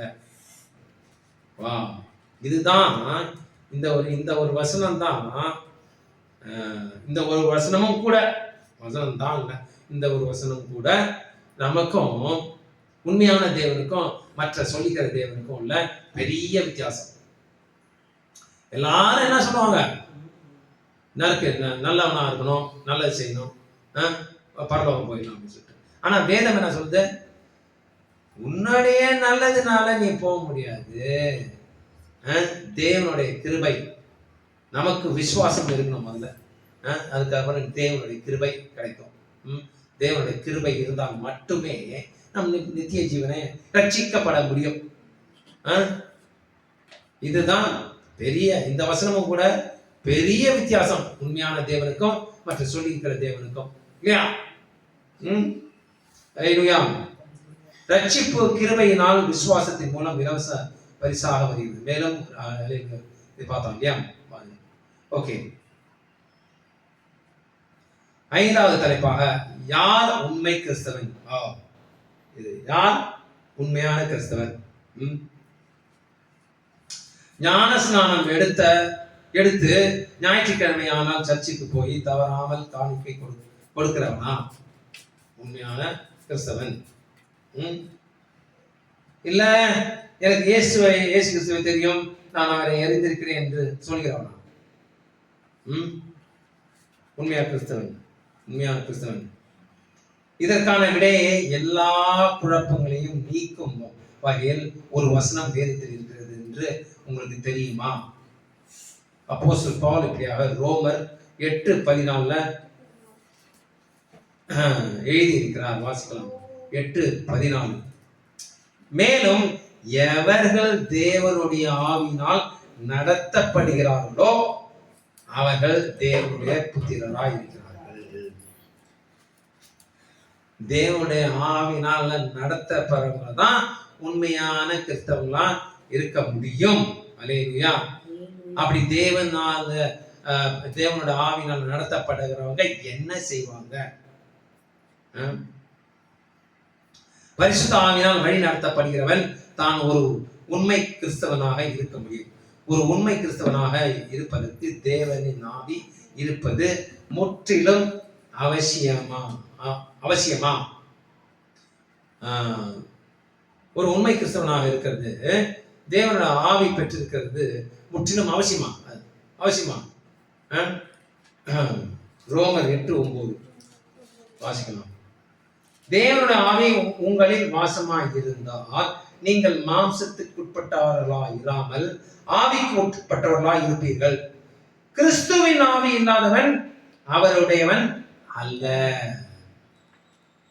கிறிஸ்துவின் ஆவி இல்லாதவன் அவருடையவன் அல்ல. அல்லேலூயா. plain and simple. ஒருவன் தேவனுடைய ஆவியை பெற்றுக்கொண்டு அவன் உண்மை கிறிஸ்தவனாக இருக்கிறான், அல்லது பரிசுத்த ஆவி இல்லாமல் கிறிஸ்தவனாக இல்லை, உண்மை கிறிஸ்தவனாக இல்லை. உண்மையாகவே மனமாற்றம் அடைந்தவர்கள் யாவருக்கும் பரிசுத்த ஆவி இருக்க வேண்டும். அல்லேலூயா. ஒரு உண்மை கிறிஸ்தவன் வேதத்தின் சத்தியத்தை விசுவாசித்து அதன்படி நடக்கிறான். இங்க வருது உண்மை. அப்புறம் உண்மை கிறிஸ்தவன் என்ன செய்வான்? உண்மை கிறிஸ்தவன் என்ன இருக்குன்னா, முதல்ல பரிசுத்த ஆவி இருக்கணும். அந்த பரிசுத்த ஆவி இருந்தால் அதுக்கான அடையாளம் என்ன? சத்தியத்தை விசுவாசித்து அதன்படி நடப்பான். அதான் ப்ரூஃப். இந்த சத்தியம்தான் அவனை சுற்றியுள்ள எல்லாரிடமும் இருந்து வேறுபடுத்தி காட்டுதா? சத்தியத்தை கடைபிடிக்கிறவங்களுக்கும் மற்றவங்களுக்கும், மற்ற சொல்லிக்கிற கிறிஸ்தவங்களுக்கும் வித்தியாசம் இருக்குதா? கிழக்குக்கும் மேற்குக்கும் உள்ள வித்தியாசமா இருக்குல்ல. இப்ப சத்தியத்தை நம்ம கடைபிடிக்கிறோமா இல்லையா? நமக்கும் கிறிஸ்தவன் சொல்லிக்கிற கிறிஸ்தவனுக்கும் வித்தியாசம் இருக்கா? அது எப்படிப்பட்ட வித்தியாசமா இருக்கு? கிழக்குக்கும் மேற்குக்கும் உள்ள வித்தியாசமா இல்ல. ஒரே ஒரு விஷயத்துல கூட நமக்கு அவங்களுக்கு சம்பந்தமே இல்லையே. ஒரே ஒரு விஷயம் சொல்லி பார்க்கலாம். சொல்லுங்க. நானும் நினைச்சு பார்க்கறேன். ஒரு விஷயம் நமக்கு அவங்களுக்கு சம்பந்தம் இருக்காங்க. நம்ம உண்மையான தேவனை வணங்குறோம், விசுவாசிக்கிறோம், சொல்லிக்கிற விஷயம். அவங்கெல்லாம் அவங்களோட தேவன் வேற இல்லையா?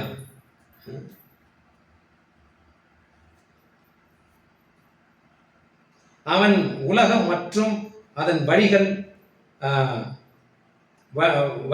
பழக்க வழக்கங்கள், மரபுகள், சம்பிரதாயங்கள், சடங்குகள் சார்ந்தவன் அல்ல இல்லையா?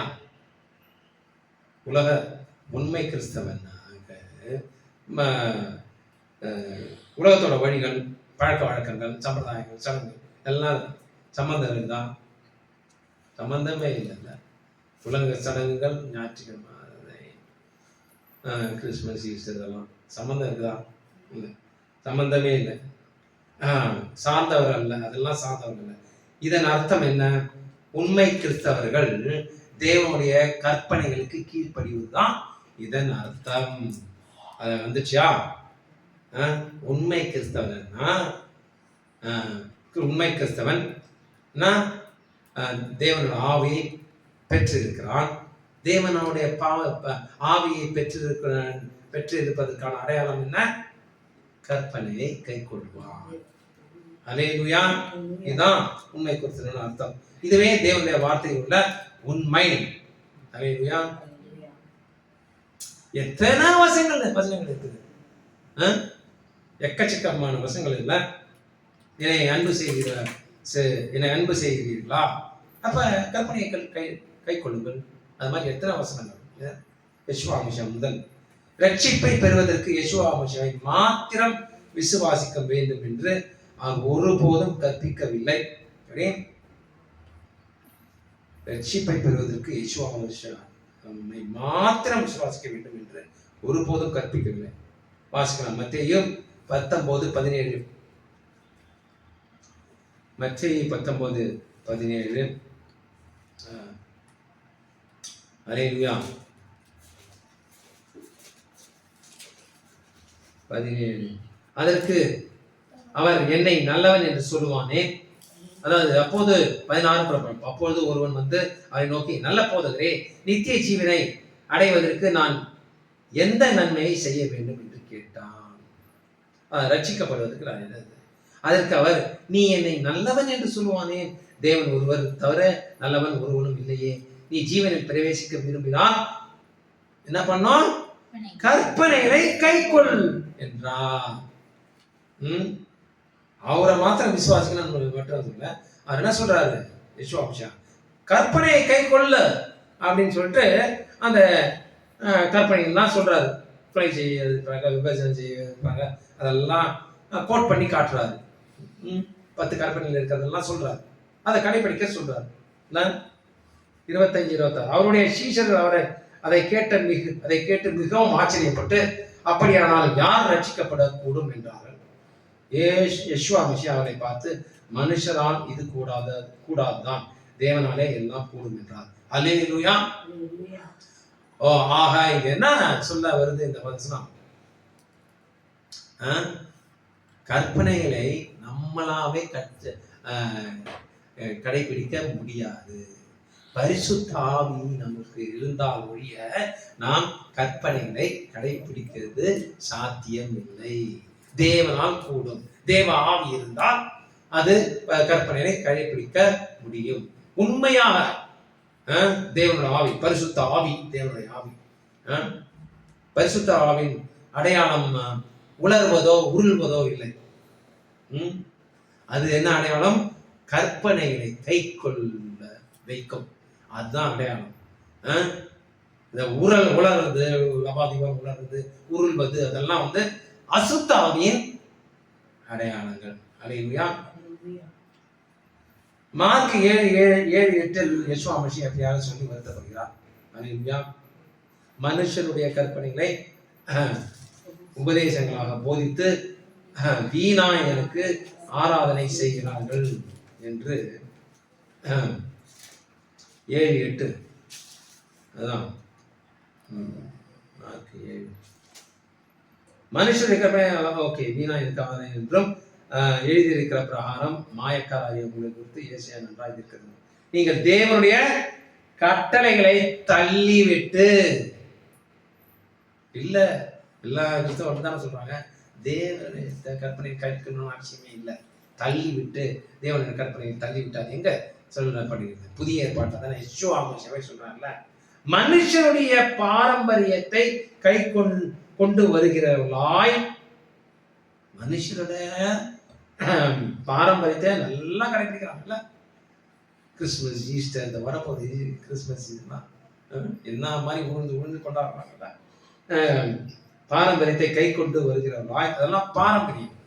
அது எது? பேகன் பாரம்பரியத்தை கடைபிடிக்கிறாங்க. அங்கே நுழைச்சிட்டாங்க. கிண்ணங்களையும் செம்புகளையும் கழுவுகிறார்கள். இந்த கிண்ணங்களையும் செம்புகளையும் கழுவுகிறார்கள் வந்து ரோமன் கத்தோலிக்க சொல்லலாம். வாரம் வாரம் ஆனா இந்த பந்தி எடுப்பாங்க. பந்தி எடுத்து அவர் மட்டும்தான் வாங்கி குடிப்பார், மற்றவர்கள்லாம் வள்ளி அப்பம் தான் கொடுப்பான், மற்றவர்கள்லாம் அப்பம் மாத்திரம்தான். இது ஃபாதர்னு யாரும் சொல்லிக்க கூடாது, சொல்லாதீங்கன்ட்டு யெஷுவா மோசே சொல்லியிருக்கிறாரு. ஆனா அவங்க என்ன சொல்றாங்க, என்ன ஃபாதர்னு கூப்பிடுங்கன்ட்டு. ஃபாதர் என்ன பண்றாரு, அந்த வைனை குடிச்சிட்டு இப்படி தொடைப்பார், நல்லா இப்படி விழுது தொடைவார். பார்த்துருக்கீங்களா தெரியாது. நான் எத்தனை 19-20 வருஷமா போயிருந்தேன் கத்தரிக்கு சபைக்கு. கரெக்டா போட்டிருக்குது பாருங்க, கிண்ணங்களையும் செங்கங்களையும் தொடைக்கிறாரு, கழுவுகிறாரு. மற்றும் இப்படிப்பட்ட அநேக சடங்குகளை அனுசரித்து வருகிறீர்கள் என்றார். அல்லேலூயா.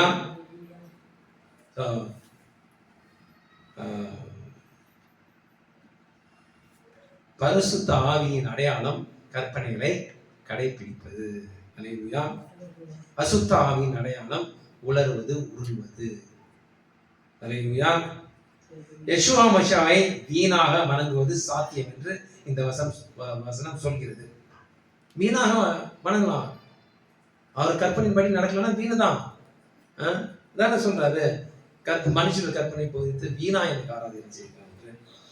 யெஷுவா மஷை பற்றி சிந்திக்கவும், அவரை பற்றி பேசவும், அவரை அடிக்கடி ஏசப்பா என்று குறிப்பிடவும் முடியும் இல்லையா? ஆனால் தேவனுடைய கற்பனைகளை விட்டுவிட்டு மனுஷர்களின் கற்பனைகளை கடைபிடித்தால் இவை யாவும் வீணா.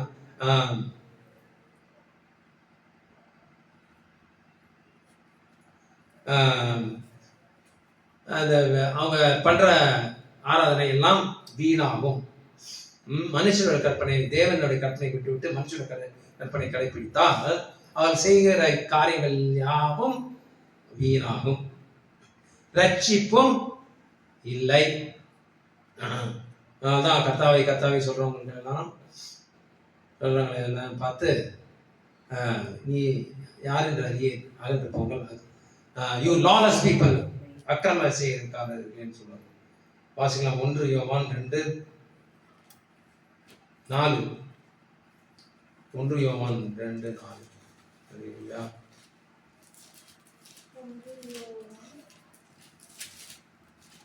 அவரை அறிந்திருக்கிறேன் என்று சொல்லியும் அவருடைய கற்பனையை கை கொள்ளாதவன் பொய்யனாக இருக்கிறான், அவனுக்குள் சத்தியம் இல்லை. சொல்லலாம், அவரை அறிந்திருக்கிறேன் ஏசப்பா எல்லாம் சொல்லலாம். அவரை அறிந்திருக்கிறேன் என்று சொல்லியும் அவருடைய கற்பனையை கை கொள்ளாதவன் பொய்யனாக இருக்கிறான், அவனுக்குள் சத்தியம் இல்லை. பா, என்ன ஸ்ட்ராங்கான வார்த்தை! இதெல்லாம் வசனங்கள் இல்லை, இதெல்லாம் மில்லியன் கணக்கான கிறிஸ்தவர்கள், பில்லியன் கணக்கான கிறிஸ்தவர்கள் கூட சொல்லலாம், இயேசு கிறிஸ்துவை இரட்சகராக ஏற்றுக்கொண்டதால் தாங்கள் மரணத்தில் ரட்சிக்கப்படுவார்கள் என்று நம்புகிறார்கள் இல்லையா? அதான நீ போயிட்டு கேளுங்க, மறைச்சா எங்க போயிட்டாங்க அவங்க எல்லாம்? பரலோகத்துக்கு போயிட்டு இருந்தாலும் சொல்றாங்க. அது எப்படி வாழ்ந்தாலும் சரி, இயேசு கிறிஸ்துவ நாவினால் அறிக்கிட்டாலே போதும், அவங்க ரட்சிக்கப்பட்டுட்டாங்கன்னு நினைச்சுக்கிறாங்க. ஆனா வேதம் என்ன சொல்றது? ரட்சிக்கப்படுவீர்கள், you will be saved. அந்த தருணம் எப்ப? ஒரு பிளிங்கிங் யெஷுவா மஷியா வரும்போது இந்த ட்விங்கிங் ஐஸ், அதாவது ஒரு நொடி பொழுதுல மாறுறது தான், அதுதான் ரட்சிப்பு. அப்பதான் ரட்சிப்பு அடைந்து விட்டேன்னு சொல்ல முடியும். அல்லேலூயா. இப்படி எங்கும் வேதத்தில் இல்லை. எப்படி எங்கும் இயேசு கிறிஸ்துவை இரட்சகராக ஏற்றுக்கொண்டால் மரணத்தில் ரட்சிக்கப்படுவார்கள் என்று நம்புகிறார்கள். அதான் சொன்னல, ரட்சிப்புன்ற விஷயம் அநேக கிறிஸ்தவர்கள் தவறாக புரிந்து கொண்டிருக்கிறார் சொல்லிட்டு ஆரம்பத்தில் நான் சொன்னேன்ல. இப்படி எங்கும் எங்கேயாவது வேதத்தில் இருக்குதா? இயேசுவா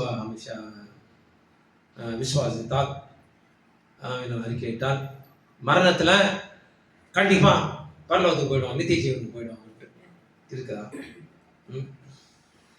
வாசிக்கலாம் மத்திய 7:29. அதான் சொன்னல,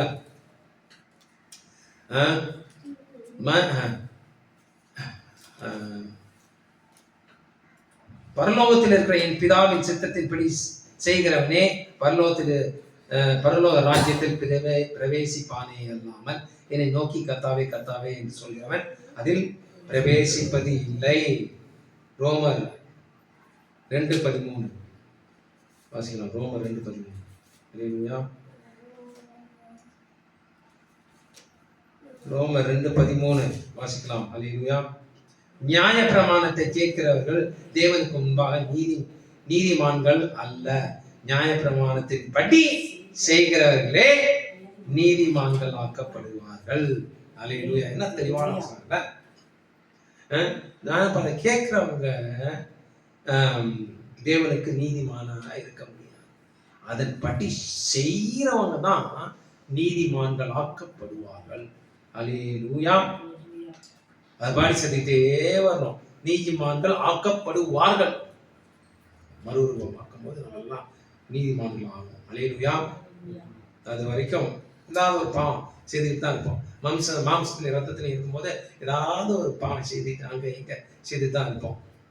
அல்லேலூயா. ரோமர் 5:9 படி அல்லேலூயா 5:9 இப்படி நாம் அவருடைய இரத்தத்தினால் நீதிமான்கள் ஆக்கப்பட்டிருக்க கோபாக்கினைக்கு நீங்களாக அவராலே நாம் ரட்சிக்கப்படுவது அதிக நிச்சயமாமே. யெஷுவா மசியாவின் ரத்தம் நம்மை நீதிமான்களாக்கினாலும் தேவனுடைய கற்பனைகளை கடைபிடிக்க முயற்சி செய்யாதவருக்கு அவருடைய ரத்தம் பயன்படுத்தப்பட மாட்டாது. அல்லேலூயா. தேவனுடைய கற்பனை கை கொள்ளாதவர்களுக்கு யெஷுவா மசியாவின் ரத்தம் பயன்படுத்த மாட்டாது. அல்லேலூயா. நித்திய ஜீவனை நாடுபவருக்கு தேவனுடைய கற்பனைகளுக்கு கீழ்ப்படிவது என்பது ஒரு முக்கியமான தகுதியாகும். அல்லேலூயா.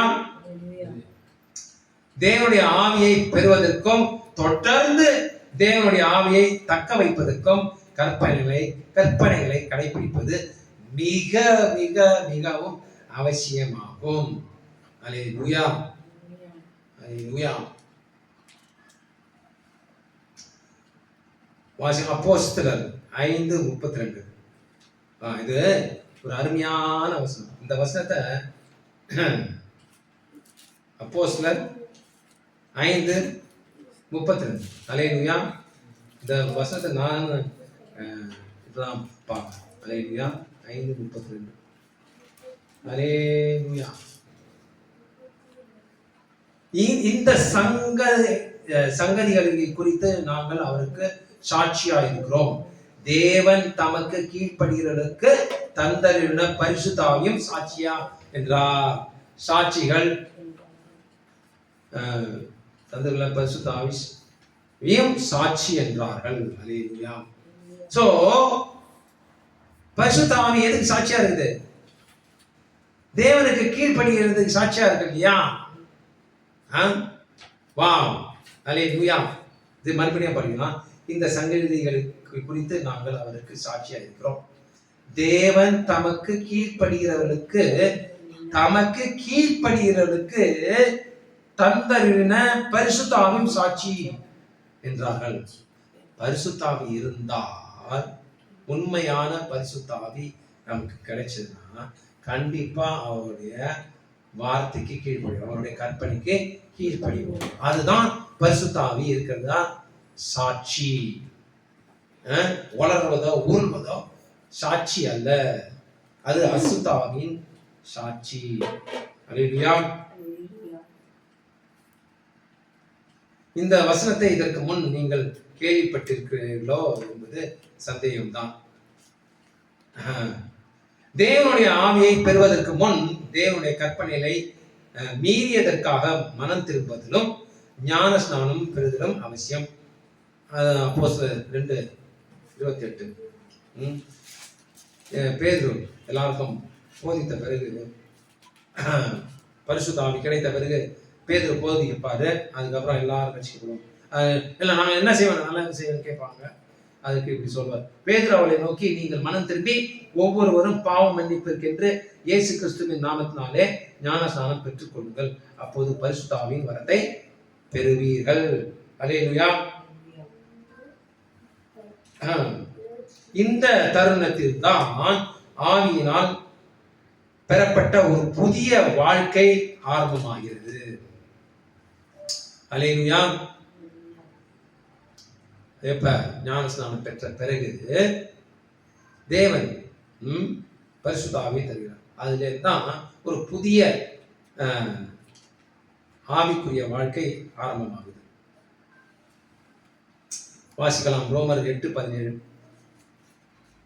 ரோமர் 8:17. அல்லேலூயா, அல்லேலூயா, அல்லேலூயா. நாம் பிள்ளைகளானால் சுதந்திரமாமே, தேவனுடைய சுதந்திரம் கிறிஸ்துவுடன் சுதந்திரமும் ஆமே. கிறிஸ்துவுடனே கூட நாம் மகிமைப்படும்படிக்கு அவருடனே கூட பாடுபட்டால் அப்படியே ஆகும். அல்லேலூயா, அல்லேலூயா. நம்ம ஒரு புதிய, அதாவது அவருடைய சுதந்திரமாக, தேவனுடைய சுதந்திரமாக தேவனுடைய ஃபேமிலியில சேருவதற்கு முதல் கட்டம் வாழ்க்கை ஆரம்பமாகிறது. அல்லேலூயா. பரிசுத்த ஞானஸ்நானம் பெற்று பரிசுத்தாவை பெற்ற பிறகு தேவனுடைய குடும்பத்தில் சேர அந்த வாழ்க்கைக்கு தகுதியான புதிய ஒரு வாழ்க்கை ஆரம்பமாகுது. அல்லேலூயா. யெஷுவா மசியா கட்டி எழுப்புவதாகவும் வழி நடத்துவதாகவும் வாக்குறுதி அளித்த உண்மையான சபையின் ஒரு பிரதிநிதியாக அவன் மாறுகிறான். சொல்லுவார்ல மத்திய 14:17 பேதுருவை பார்த்து 14:18 மேலும் நான் உனக்கு சொல்கிறேன், பேதுருவை பார்த்து பேச சொல்றாரு, இந்த கல்லின் மேல், எந்த கல்லின் மேல்? அவரு கல்லின் மேல் என் சபையை கட்டுவேன், பாதாளத்தின் வாசல் அதை மேற்கொள்வதில்லை. அல்லேலூயா. அதான் யெஷுவா மசியாவோட சபை தான் உண்மையான சபை. அதற்கு பிரதிநிதிகளாக ஆக தகுதி உள்ளவர்களாக ஆகும் இந்த பரிசுத்த ஆவி கிடைத்தது. அல்லேலூயா. 6வது தலைப்பாக தேவனையும் சகோதர சகோதரிகளையும் எப்படி அன்பு செய்வது. அல்லேலூயா. பெரும்பாலான கிறிஸ்தவர்கள் தேவனின் அன்பை பற்றி முடிவில்லாமல் பேசுகிறார்கள். தேவன் இசைவரன் முடிவில்லாமல். கிறிஸ்தவர்கள் தங்கள் சக மனிதர்களை நேசிக்க வேண்டியதன் அவசியத்தை பற்றி தற்கால போதகர்கள் முடிவில்லாமல் பேசுகிறார்கள். வருத்தப்படத்தக்கதாக அநேக போதகர்களும் கிறிஸ்தவர்களுக்கும் தேவனை எப்படி அன்பு செய்வது என்றும் சக மனிதர்களை எப்படி அன்பு செய்வது என்றும் அறியாமல் இருக்கிறார்கள். இல்லையா? அன்பு என்னவென்று தெரியாவிட்டால் எப்படி அன்பு காட்ட முடியும்? அன்பு என்ன, அன்புனா என்னன்னே தெரியாத எப்படி அன்பு காட்டுவ? அல்லேலூயா. வாசிக்கலாம் ரோமர் 5:5. அல்லேலூயா, அல்லேலூயா. ரோமர் 5:5. அல்லேலூயா. மேலும் நமக்கு அருளப்பட்ட பரிசுத்த ஆவியினாலே தேவ அன்பு நம்முடைய இருதயங்களில் ஊற்றப்பட்டிருக்கிறபடியால் அந்த நம்பிக்கை நம்மை வெட்கப்படுத்தாது. அல்லேலூயா. அருளப்பட்ட பரிசுத்த ஆவியினாலே, நமக்கு அருளப்பட்ட பரிசுத்த ஆவியினாலே தேவ அன்பு நம்முடைய இருதயங்களில் ஊற்றப்பட்டிருக்கிறபடியால். அல்லேலூயா. அந்த பரிசுத்த ஆவி ஊற்றப்படும் போது தேவனுடைய அன்பு, ஒரு சிறிதளவு அன்பு நமக்கு ஊற்றப்படுது. அல்லேலூயா. ஒரு கிறிஸ்தவன் தேவனின் ஆவியை பெறும்போது அவன் தேவனின் அன்பில் ஒரு சிறிதளவு அன்பை பெறுகிறான். சிறிதளவு பரிசுத்த ஆவியோட சிறிதளவு அன்பு தேவனுடைய. காலப்போக்கில் அந்த பரிசுத்த ஆவியை பயிற்சிக்கும் போது அன்பின் ஆழமும் அளவும் வளர்கிறது. அல்லேலூயா. அன்பு என்பது 9 ஆவியின் கனிகளில் ஒன்றாகும். இல்லையா? அது முதல்ல ஆரம்பிக்கிறது. அன்பு, சந்தோஷம், சமாதானம், நீடிய பொறுமை, சாந்தம், இச்சை அடக்கம், இதெல்லாம் 9 கனிகள். 9 ஆவியின் கனிகள் கலாத்தியர் 5:22-23 இருக்கு. இவ்வுலகில் 2 வகையான வாழ்க்கை முறை உள்ளது. எப்படி? இந்த உலகில் 2 முறையான வாழ்க்கை முறை உள்ளது. ஒன்று கொடுக்கிற வழி, அன்பின் வழி, மற்றவர்களுக்கு அக்கறை காட்டும் வழி. இது ஒரு வகையான வழி. இதுதான் தேவனுடைய வழி. தேவன் வழி என்ன? தேவனோட வழி என்ன? அன்பின் வழி, கொடுக்கிற வழி, மற்றவரை அக்கறை காட்டும் வழி. இதுதான் தேவன். கிவ் லவ், கொடுக்கிற அன்பு, தேவனுடைய அன்பு. மற்றொன்று வாங்குற வழி, இப்போதும் வாங்குறது. சுயநலம் மற்றும் சுய அக்கறையின் வழி, இது உலகத்தின் வழி, சாத்தானின் வழி. பெரும்பாலான மக்கள்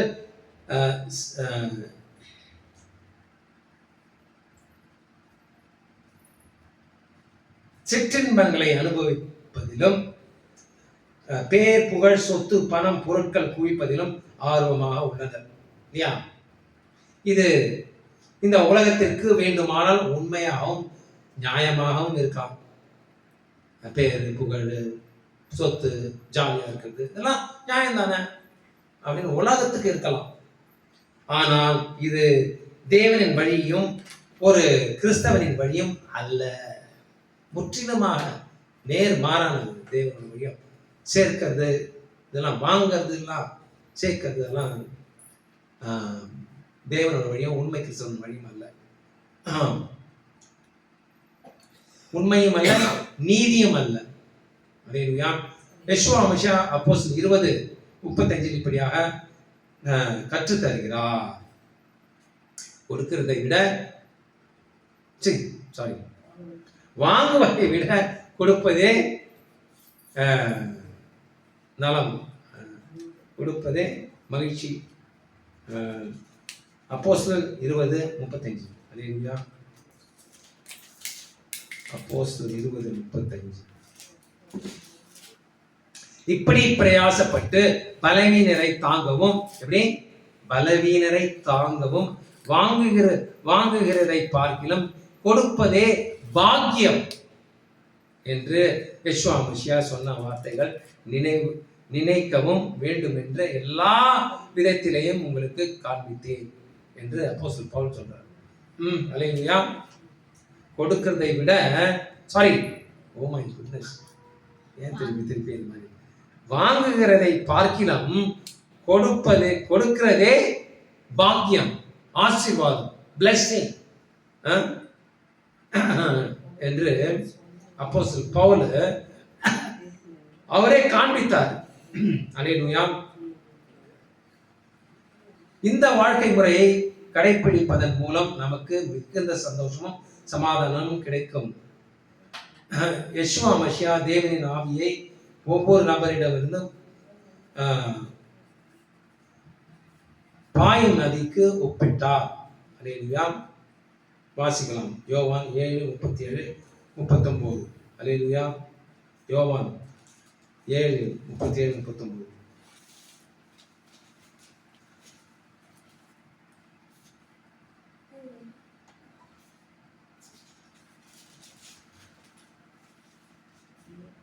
பண்டிகையின் கடைசி நாளாகிய பிரதான நாளிலே இயேசு என்று சத்தமிட்டு, ஒருவன் தாகமாயிருந்தால் என்னிடத்தில் வந்து பானம் பண்ண கடவன்.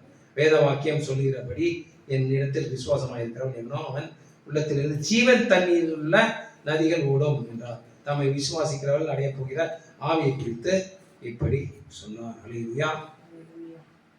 மாம்ச சிந்தை ஆவிக்குரிய நியாய பிரமாணத்துக்கு கீழ்ப்படிய முடியாது, சாத்தியமே இல்லை. மாம்ச சிந்தை தேவனுக்கு பகை. அது தேவனுக்கு கீழ்ப்படியாமலும் கீழ்ப்படிய கூடாமலும் இருக்கிறது. அல்லேலூயா. தேவனுடைய நியாய பிரமாணத்தை கடைபிடிக்க மற்றும் உண்மையான அன்பை வெளிப்படுத்த பரிசுத்த ஆவியின் வல்லமையை ஒருவன் பெற்றிருக்க வேண்டும், அதை பயிற்சிக்க வேண்டும். அன்பு என்றால் என்னவென்று வேதம் சொல்கிறது. வாசிக்கலாம். 1 யோவான் 5:3. நிறைய வசனங்கள் சொல்லுது. நீங்கள் யெஷுவா மசியா சொல்றாரு, கேட்கிறாரு, நீங்கள் என்னை அன்பு செய்யலாம், அப்போது கற்பனையை கடைபிடிங்கள். 1 யோவான் 5:3. நாம் தேவனுடைய கற்பனையை கைக்கொள்வதே அவரிடத்தில் அன்பு கூறுவதாம். சோ முதலாவது அன்பு என்று என்னன்னு தெரிஞ்சாதான் மற்றவர்களை அன்பு செய்ய முடியும். இங்க என்ன சொல்லுது? அநேக கிறிஸ்தவர்கள் செய்யாத காரியம் ஒன்று, அன்பை பேசிக்கொண்டே இருக்காங்க. ஆனா அன்பு என்னன்னே அவங்களுக்கு தெரிய மாட்டேங்குது. அப்புறம் எப்படி உண்மையான அன்பை காட்டுவாங்க? அன்பு என்றால், உண்மையான அன்பு என்றால் நாம் தேவனுடைய கற்பனைகளை கை கொள்வதே அவரிடத்தில் அன்பு கூறுவதாம்.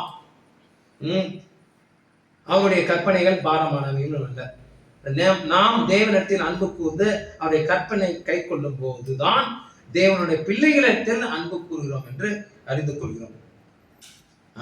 தேவனை அன்பு கூறணும்னா என்ன பண்ணணும்? தேவனுடைய கற்பனைகளை கை கொள்ளணும். அப்பதான் அன்பு கூறணும். தேவன் மற்றவர்களை எப்படி அன்பு கூறணும்?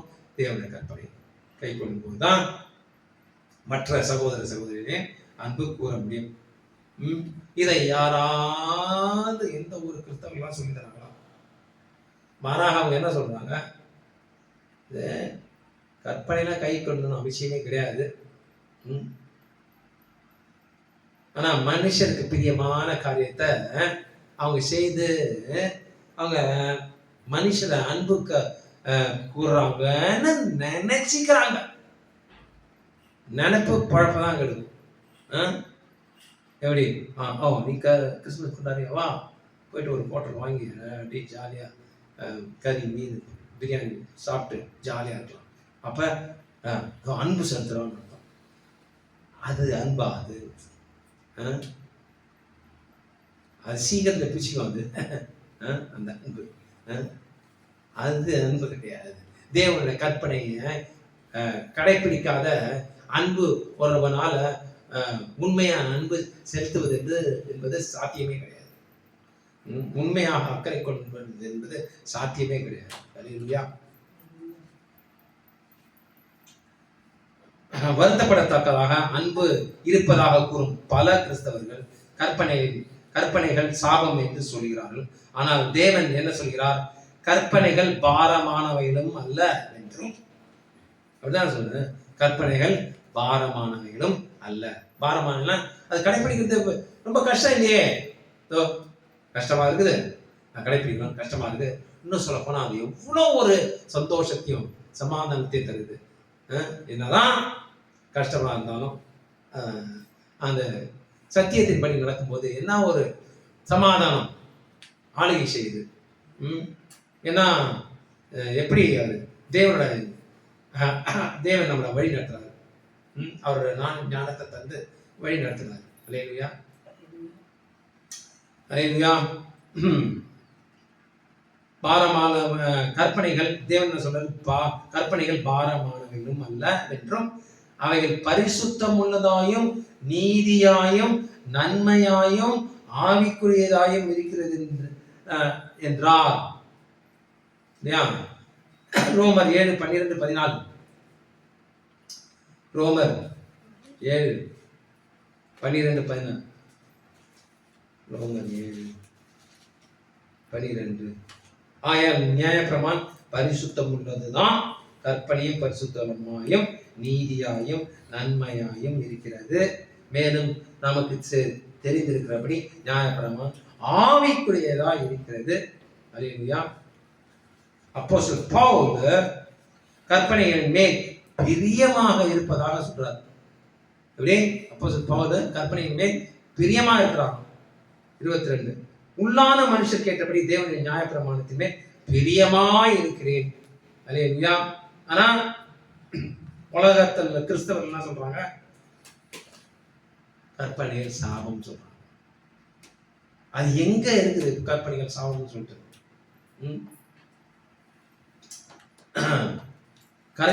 கற்பனைகளை மீறினால்தான் பாவம் சாபம் எல்லாம்.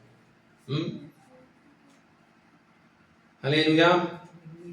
யெஷுவா மோசே யோவான் 14:14 கூட என்ன சொல்றாரு? நீங்கள் என்னை அன்பு செய்கிறீர்களா?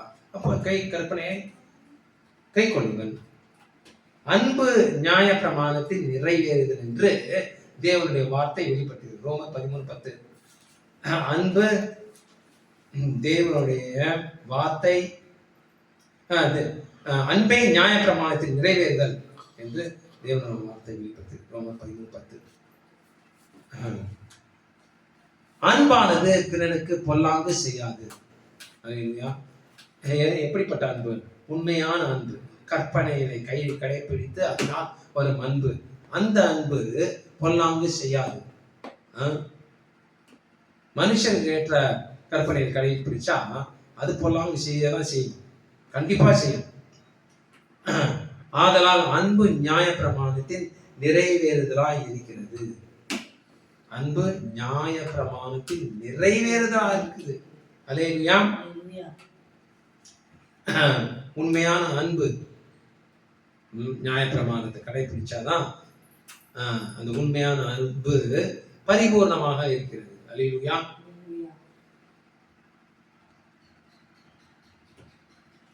ஆக அன்பையும் நியாய பிரமாணத்தையும் தனித்தனியாக பிரிக்க முடியாது. அன்பு இல்லை என்றால் நியாய பிரமாணம் இல்லை, நியாய பிரமாணம் இல்லை என்றால் அன்பு இல்லை. அல்லேலூயா. இன்னும் சொல்ல போன இன்னொரு காரியத்தையும் அந்த அன்பு, கிருபை, விசுவாசம் அதில் கூட சேர்த்துக்கலாம். எல்லாம் ஒன்றுக்கொன்று ஒற்றுமையா இருக்கிறது. அன்பு, விசுவாசம், கிருபை, நியாய பிரமாணம், இதெல்லாம் அன்பு இருந்தால்தான் நியாய பிரமாணம் இருக்கும், நியாய பிரமாணம் தான் அன்பு இருக்கும். நியாய பிரமாணத்தை கடைபிடிச்சதுதான் கிருபை, விசுவாசம் இருந்தால்தான் நியாய பிரமாணத்தை கடைபிடிக்க முடியும். எல்லாம் இன்டர்ட்வைன்ட் இல்லையா, ஒன்றுக்கொன்று பிரிக்க முடியாது.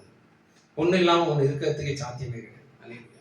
கடைசியாக யெஷுவா மசியா நியாய பிரமாணத்தை, கற்பனைகளை மாற்றிவிட்டாரா? அல்லேலூயா. Okay, last point. அல்லேலூயா. இன்னும் அடுத்ததும் ஒரு 7 பாயிண்ட் இருக்குது, 14 பாயிண்ட் இருக்குதா? ஸோ ஒரு 7 பிரிச்சது. ஓகே, பார்க்கலாம். யெஷுவா மசியா மத்தேயு 5:17 இப்படியாக அறிவுறுத்துகிறார். மத்தேயு 5:17 இப்படியாக அறிவுறுத்துகிறார். வாசிக்கலாம். மத்தேயு 5:17. அல்லேலூயா.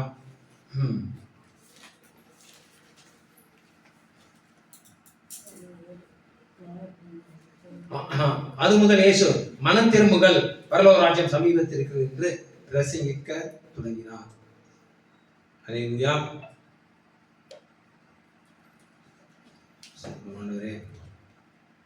மத்தேயு 5:17 நியாய பிரமாணத்தை ஆனாலும் தீர்க்க தரிசனங்களை ஆனாலும் அழிக்கிறதுக்கு வந்தேன் என்று எண்ணிக்கொள்ளாதீர்கள், அழிக்கிறதுக்கல்ல நிறைவேற்றத்திற்கே வந்தேன். யெஷுவா மசியா கற்பனை மாற்ற வரவில்லை. புதிய ஏற்பாட்டு தேவாலயம் பழைய ஏற்பாட்டில் தீர்க்க தரிசனங்களின் அஸ்திபாரத்தின் மேல் கட்டப்பட்டுள்ளது என்றும் யெஷுவா மசியா கற்பித்தார். எபேசியர் 2:20. எபேசியர் 2:20. அல்லேலூயா. எபேசியர் 2:20. அல்லேலூயா. அல்லேலூயா. எல்லா துறைத்தனங்களும் அதிகாரத்துக்கும் வல்லமை. 2:20. அப்போஸ்தலர் தீர்க்கதரிசிகள் என்பவருடைய அஸ்திபாரத்தின் மேல் கட்டப்பட்டவர்களுமாய் இருக்கிறீர்கள். அதற்கு யெஷுவா மசியா தாமே மூலை கல்லா இருக்கிறார். அப்போஸ்தலர்கள் தீர்க்கதரிசிகள் எங்க இருக்காரு? பழைய ஏற்பாட்டில் தானே இருக்காங்க. என்பவருடைய அஸ்திபாரம் அவங்களோட அஸ்திபாரத்தின் மேல் கட்டப்பட்டிருக்கிறது என்று யெஷுவா மசியா கற்பித்தார். இப்ப தோராவின் மேல கட்டப்பட்டிருக்கு. மத்தேயு 5:17 பிறகு யெஷுவா மசியா 10 கற்பனையை ஆராய்ந்தார். அவர் குறிப்பிட்ட ஒவ்வொன்றையும் பெரிதாக்கினார் மற்றும் பலப்படுத்தினார். 6வது கற்பனை குறித்து, உங்கள் சகோதரனை கொல்வது மட்டும் பாவம் அல்ல, அவனை வெறுப்பதும் பாவம். விபச்சாரத்தை குறித்து, ஒரு ஸ்திரீயை இச்சையோடு பார்ப்பதும் 7வது கற்பனை மீறுவதாகும் என்று விளக்கினார். இல்லையா? கற்பனையை பலப்படுத்தினார், பெரிதுதான் படுத்தினார், ஆவிக்குரியதாகினார் கற்பனையை. பழைய ஏற்பாட்டில் அது கற்பனையில எழுதப்பட்டிருக்குது, புதிய ஏற்பாட்டில் நம்ம இருதயத்தில் எழுதப்பட்டிருக்குது. அப்ப ஆவிக்குரிய ரீதியில நம்ம யோசிக்கணும். அந்த பாவத்தை செய்யறதுக்கு எது தோணுதோ அங்கேயே கட் பண்ணணும். அல்லேலூயா. ஆவிக்குரிய கற்பனைகள் மீறுவது பாவமாகும். எல்லா பாவங்களும் தேவனுக்கு எதிரானது. தேவனுடைய ஆவிக்குரிய கற்பனைகள் நம்முடைய வாழ்க்கையில் ஒவ்வொரு செயலையும் ஆளுகை செய்கிறது. அல்லேலூயா. தேவனுடைய ஆவிக்குரிய கற்பனைகள் நம்முடைய வாழ்க்கையில் ஒவ்வொரு செயலையும் ஆளுகை செய்யுது. நம்ம ஆவிக்குரிய கற்பனை கடைபிடித்தா அதன்படி நம்ம நடப்போம். இதை ஒரே வார்த்தையில் வேதம் சிறப்பாக விவரிக்கிறது. ஒரே வார்த்தை. ஆவிக்குரிய கற்பனையை நாம் வாழ்க்கையில் கடைபிடித்தால் அப்ப நம்மள்கிட்ட என்ன இருக்கும்? அன்பு இருக்கும். அல்லேலூயா. ஒரே வார்த்தையில் சிறப்பாக விவரிக்கிறது. அல்லேலூயா. இந்த உலகத்தின் அன்போ வெறும் வாங்கிக் கொள்கிற அன்பு மட்டும்தான். உலகத்தோட அன்பு என்ன? வாங்கு கெட் அண்ட் ஃபர்கெட். ஆனால் தேவனின் அன்போ கொடுக்கிற அன்பு மட்டும்தான். Give and forgive. அவர் கொடுத்து மன்னிக்கிறவரா இருக்கார். இந்த உலகம் வாங்கி மறக்கிறவரா இருக்கிறாங்க. கரெக்டா இருக்குல்ல? அல்லேலூயா. அப்போஸ்தலன் பவுல் இதை காண்பித்தார். எது கொடுக்கிறது தான் பாக்கியமா இருக்குன்னு சொல்லிட்டு நம்ம படிச்சோம்ல. அப்போஸ்தலன் 35 வாங்குவதை பார்க்கிலும் கொடுப்பதே பாக்கியம் என்று நம்ம படிச்சோம்ல. அப்போஸ்தலன் 20:35 அது அப்போஸ்தலன் பவுல் அதை செய்து காண்பித்தார் அவர் வாழ்க்கையில. அவர் கொடுத்தார். அல்லேலூயா. முதல் 4 கற்பனைகள் யாவை தேவனை எப்படி முழு இதயத்தோடு, முழு ஆத்மாவோடு, முழு பலத்தோடும் அன்பு கூற வேண்டும் என்பதையும், கடைசி 6 கற்பனைகள் பிறரிடத்தில் எப்படி அன்பு கூற வேண்டும் என்பதையும் கற்பிக்கின்றது. இதுதான் அன்பு கடைப்பிடிக்கணும். முதல் 4 கற்பனையை கடைப்பிடிச்சாதான் தேவனை அன்பு கூறுறதா. அதுல 4வது கற்பனை முக்கியமான கற்பனை. ஓய்வு நாளை ஆசரிக்க நினைப்பாயாக. அதை கடைபிடிச்சாதான் தேவனை அன்பு கூறுறதா இருக்கும். அதான் அடையாளமுமா இருக்கிறது நமக்கும் அவருக்கும். யாரெல்லாம் கற்பனை கடைபிடிக்கிறாங்க, ஓய்வு நாள் கடைபிடிக்கிறாங்க, அவங்க தான் என் ஜனமே. அவங்களுக்கு தான் அவர் பிதாவா இருக்கிறார், தேவனா இருக்கிறார். அல்லேலூயா. அல்லேலூயா. மற்ற 6 கற்பனை கடைபிடிக்கும் போது சகோதர சகோதரி நம்ம அன்பு கடைபிடித்தால் தான். அல்லேலூயா.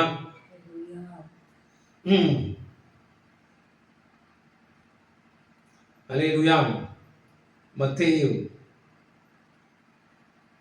22:36-40. அல்லேலூயா. அதெல்லாம் இருக்குது. முதல் அதாவது தேவனை முழு தினம் முழு தினம் முழு மௌனம், அதான் பிரதான கற்பனை. அப்புறம் உன்னை நேசிப்பது போல பிறனை நேசி, அதுக்கு அடுத்த கற்பனை. அல்லேலூயா. யோவான் 15:10 யெஷுவா மசியா இப்படியாக சொல்கிறார். அல்லேலூயா. யோவான் 15:10. அல்லேலூயா.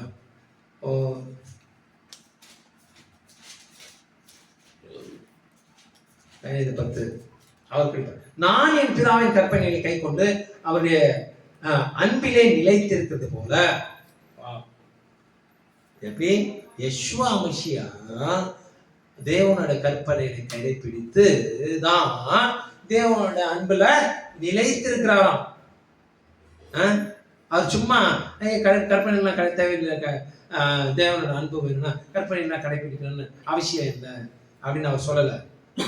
அவரே யெஷுவா மசியாவே நான் என் பிதாவின் கற்பனை கை கொண்டு அவருடைய அன்பிலே நிலைத்திருக்கிறது போல நீங்களும் என் கற்பனையை கை கொண்டிருந்தால், நீங்களும் என் கற்பனையை கை கொண்டு இருந்தால்தான், இல்லைன்னா இல்லை, என்னுடைய அன்பிலே நிலைத்திருப்பீர்கள். அதுதான் சொல்லிட்டார் முதலே. என்னை அன்பு செய்கிறீர்களா, நீங்கள் எனக்கு அன்பா இருந்தால் என் கற்பனை கை கொடுங்க, அது முதலே சொல்லிட்டார். அல்லேலூயா. ஆக நாம் தேவனிடமும் மற்றவர்களிடம் உண்மையான மாயமற்ற அன்பு எப்படி காட்ட முடியும்? தேவனுடைய கற்பனைக்கு கீழ்ப்படிந்தால் மட்டுமே அது சாத்தியமா சாத்தியம் என்று, அதாவது உண்மையான அன்பு காட்ட முடியும் என்று வேதம் முழுவதும் தெளிவுபடுத்துகிறது என்று அநேக வசங்களை வைத்து நம்ம பார்த்தோம்.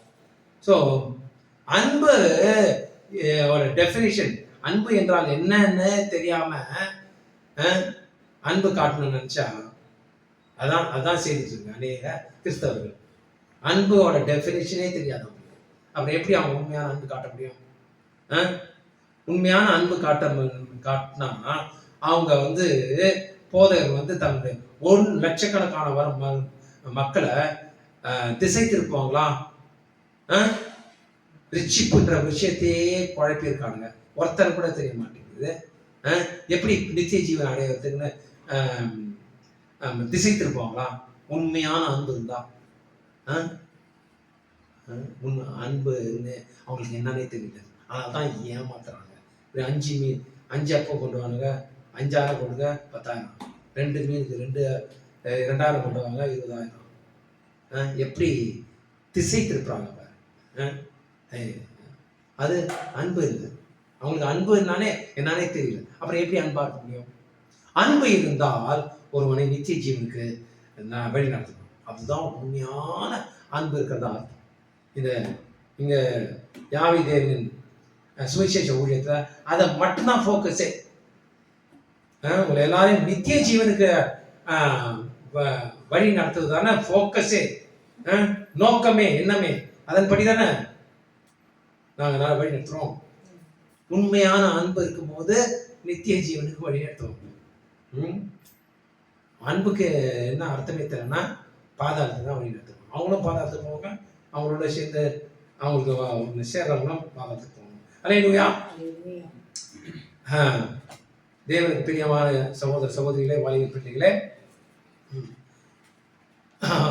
ரட்சிப்பு என்றால் என்ன என்று விளங்கியிருப்பீங்கன்னு நினைக்கிறேன். உண்மையான ரட்சிப்பு என்றால் என்ன?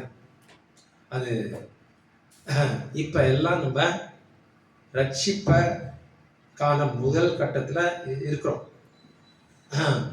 ரட்சிப்பு அடைவோம் எப்ப? எஜமான விஸ்வாமிஷன் வருகையில மறுரூபமாகும் போது நம்ம எல்லாம் ரட்சிப்படைவோம், மறுரூபமாக்கப்படுவோம்.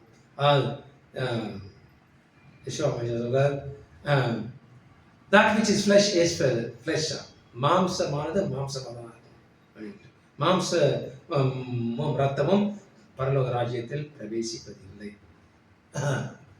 ரட்சிக்கப்படுவீர்கள். இப்ப ரட்சிப்புல அந்த முதல் கட்டத்துல இருக்கிறோம். யெஷுவா வரும்போது நம்ம எல்லாரும் அவருடைய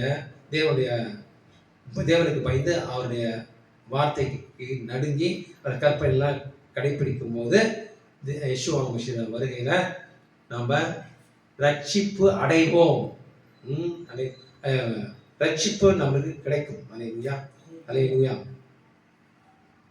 மறுரூபமாக்கப்படுவோம். அல்லேலூயா, அல்லேலூயா. பிதாவாகிய தேவனுக்கே மகிமை உண்டாவதாக. எஜமான யெஷுவா மசியாவிற்கே மகிமை உண்டாவதாக. எஜமான யெஷுவா மசியாவே சீக்கிரம் உடைய ராஜ்யத்தை எருசலேமிலே ஸ்தாபிப்பீராக.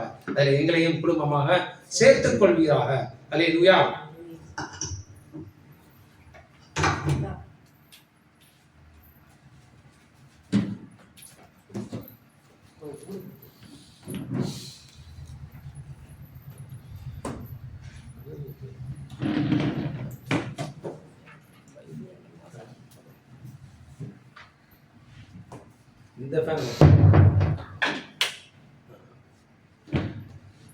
ஹல்லேலூயா. தேவனுக்கே மகிமை உண்டாவதாக.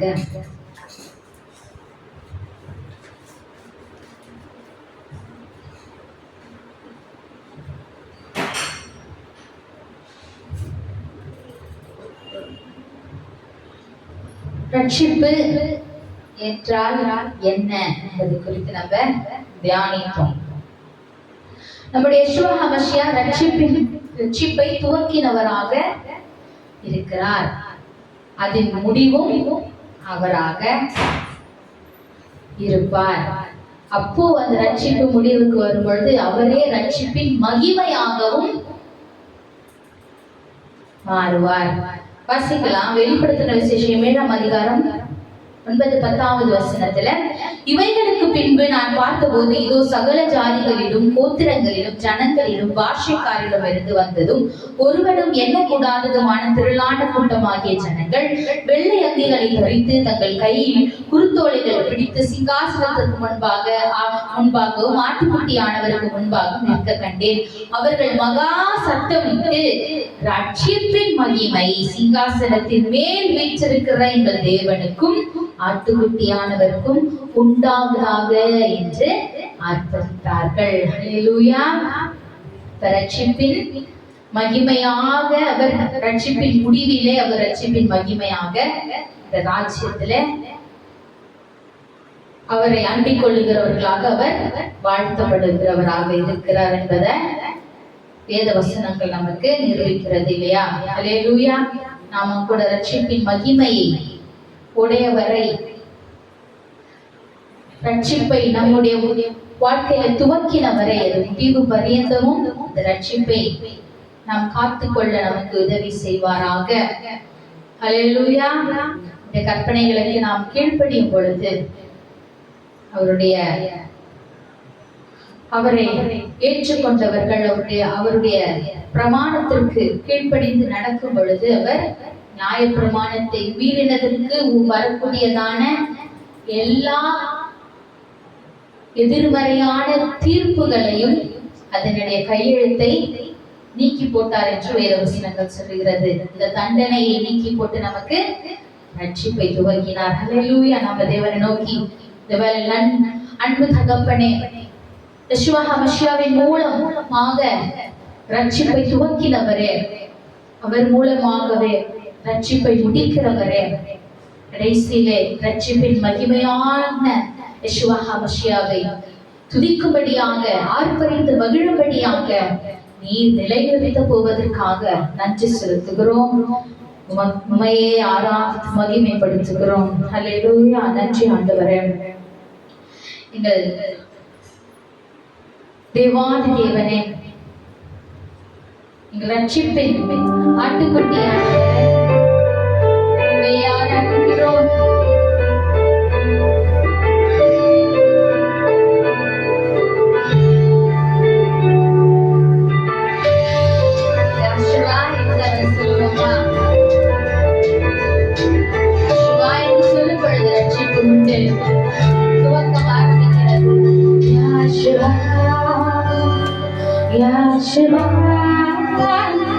உம்மை உயர்த்தி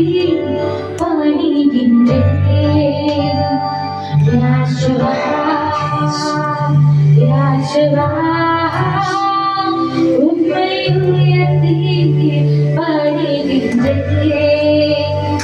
ரட்சிப்பின் மகிமை உமக்கே, மாட்சிமை வல்லமை உமக்கே. ரட்சிப்பின் மகிமை உமக்கே, மாட்சிமை வல்லமை உமக்கே. கீழே பூமியிலும் உமக்கில்லை இலையாற்றுவார். மேன்மையாகும் விட்டு பூவில் வந்து எண்ணி மீட்டுக் கொண்டீர் என்னை யாற்றுவார். ரட்சிப்பின் மகிமை உமக்கே, மாட்சிமை வல்லமை உமக்கே. ரட்சிப்பின் மகிமை உமக்கே, மாட்சிமை வல்லமை உமக்கே. எதிரான கையெழுத்தை குலைத்து போகிறேன், வரக்கூடியதான தண்டனைகளை நீக்கி போகிறேன். யெஷுவா ஹமஷியாவே,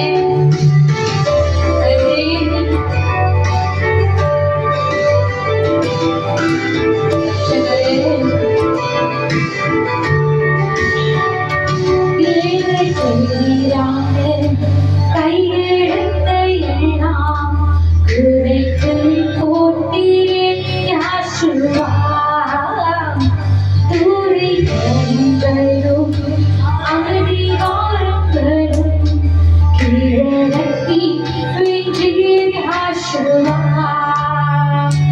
எனக்கு விரவுத கையெழுத்தை எல்லாம் குழைத்து போகிறே யாஷுவா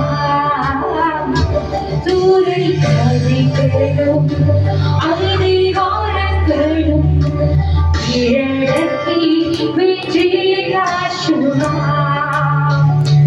ரட்சிப்பின் மகிமை உமக்கே வாட்சிமை வல்லமை உமக்கே மகனே ரட்சிப்பின் மகிமை உமக்கே வாட்சிமை வல்லமை உமக்கே பாவியான எங்களை மன்னித்து எங்களுக்கு உடலுக்காக பலியாகி மீட்டுக் கொண்டீரே. நன்றி ஆண்டவரே. ஹல்லேலூயா. உம்முடைய ராஜ்யத்திலே சேர்த்து ரட்சிப்பின் முடிவாக இருக்கிற பொருளிலே நன்றி. ஹல்லேலூயா. பாவியான என்னை பரிசுத்தனாக்க அறியானி என்னை யாஷுவா பாவ சாபமெல்லாம் என்னை விட்டகற்றி ராஜ்யத்தில் சேர்ப்பீர் யாஷுவா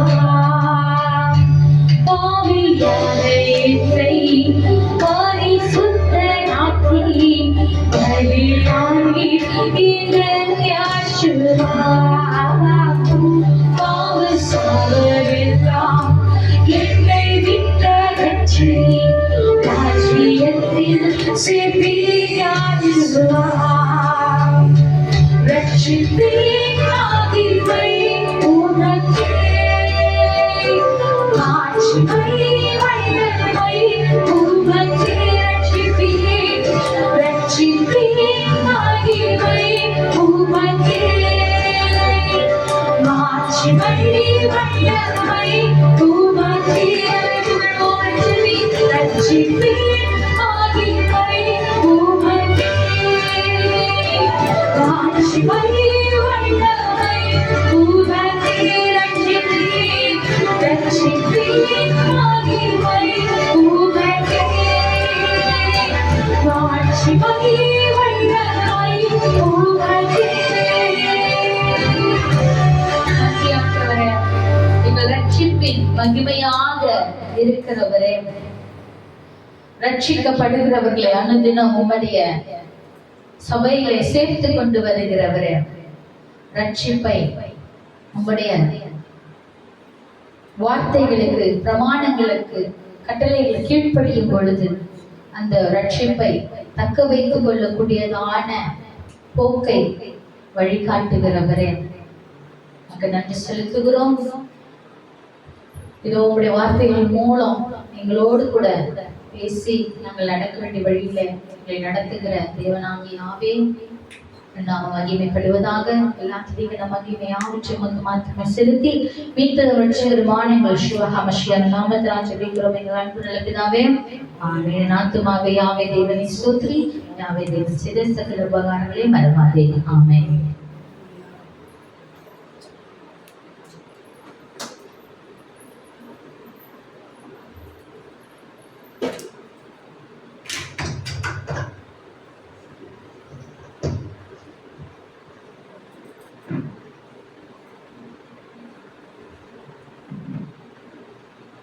அடோனை உங்கள் எல்லோரையும் ஆசீர்வதித்து உங்கள் எல்லோரையும் காக்க கடவர். அடோனை தம்முடைய முகத்தை உங்கள் எல்லோர் மேலும் பிரகாசிக்க செய்து உங்கள் எல்லோருக்கும் கிருபையா இருக்க கடவர். அடோனை தம்முடைய முகத்தை உங்கள் எல்லோர் மேலும் பிரசன்னமாக்கி உங்கள் எல்லோருக்கும் சமாதானம் கட்டளையிட கடவர். எல்லாருக்கும் இன்னொரு முறை ஓய்வு நாள் சமாதானம். ஷபாத் ஷலோம்.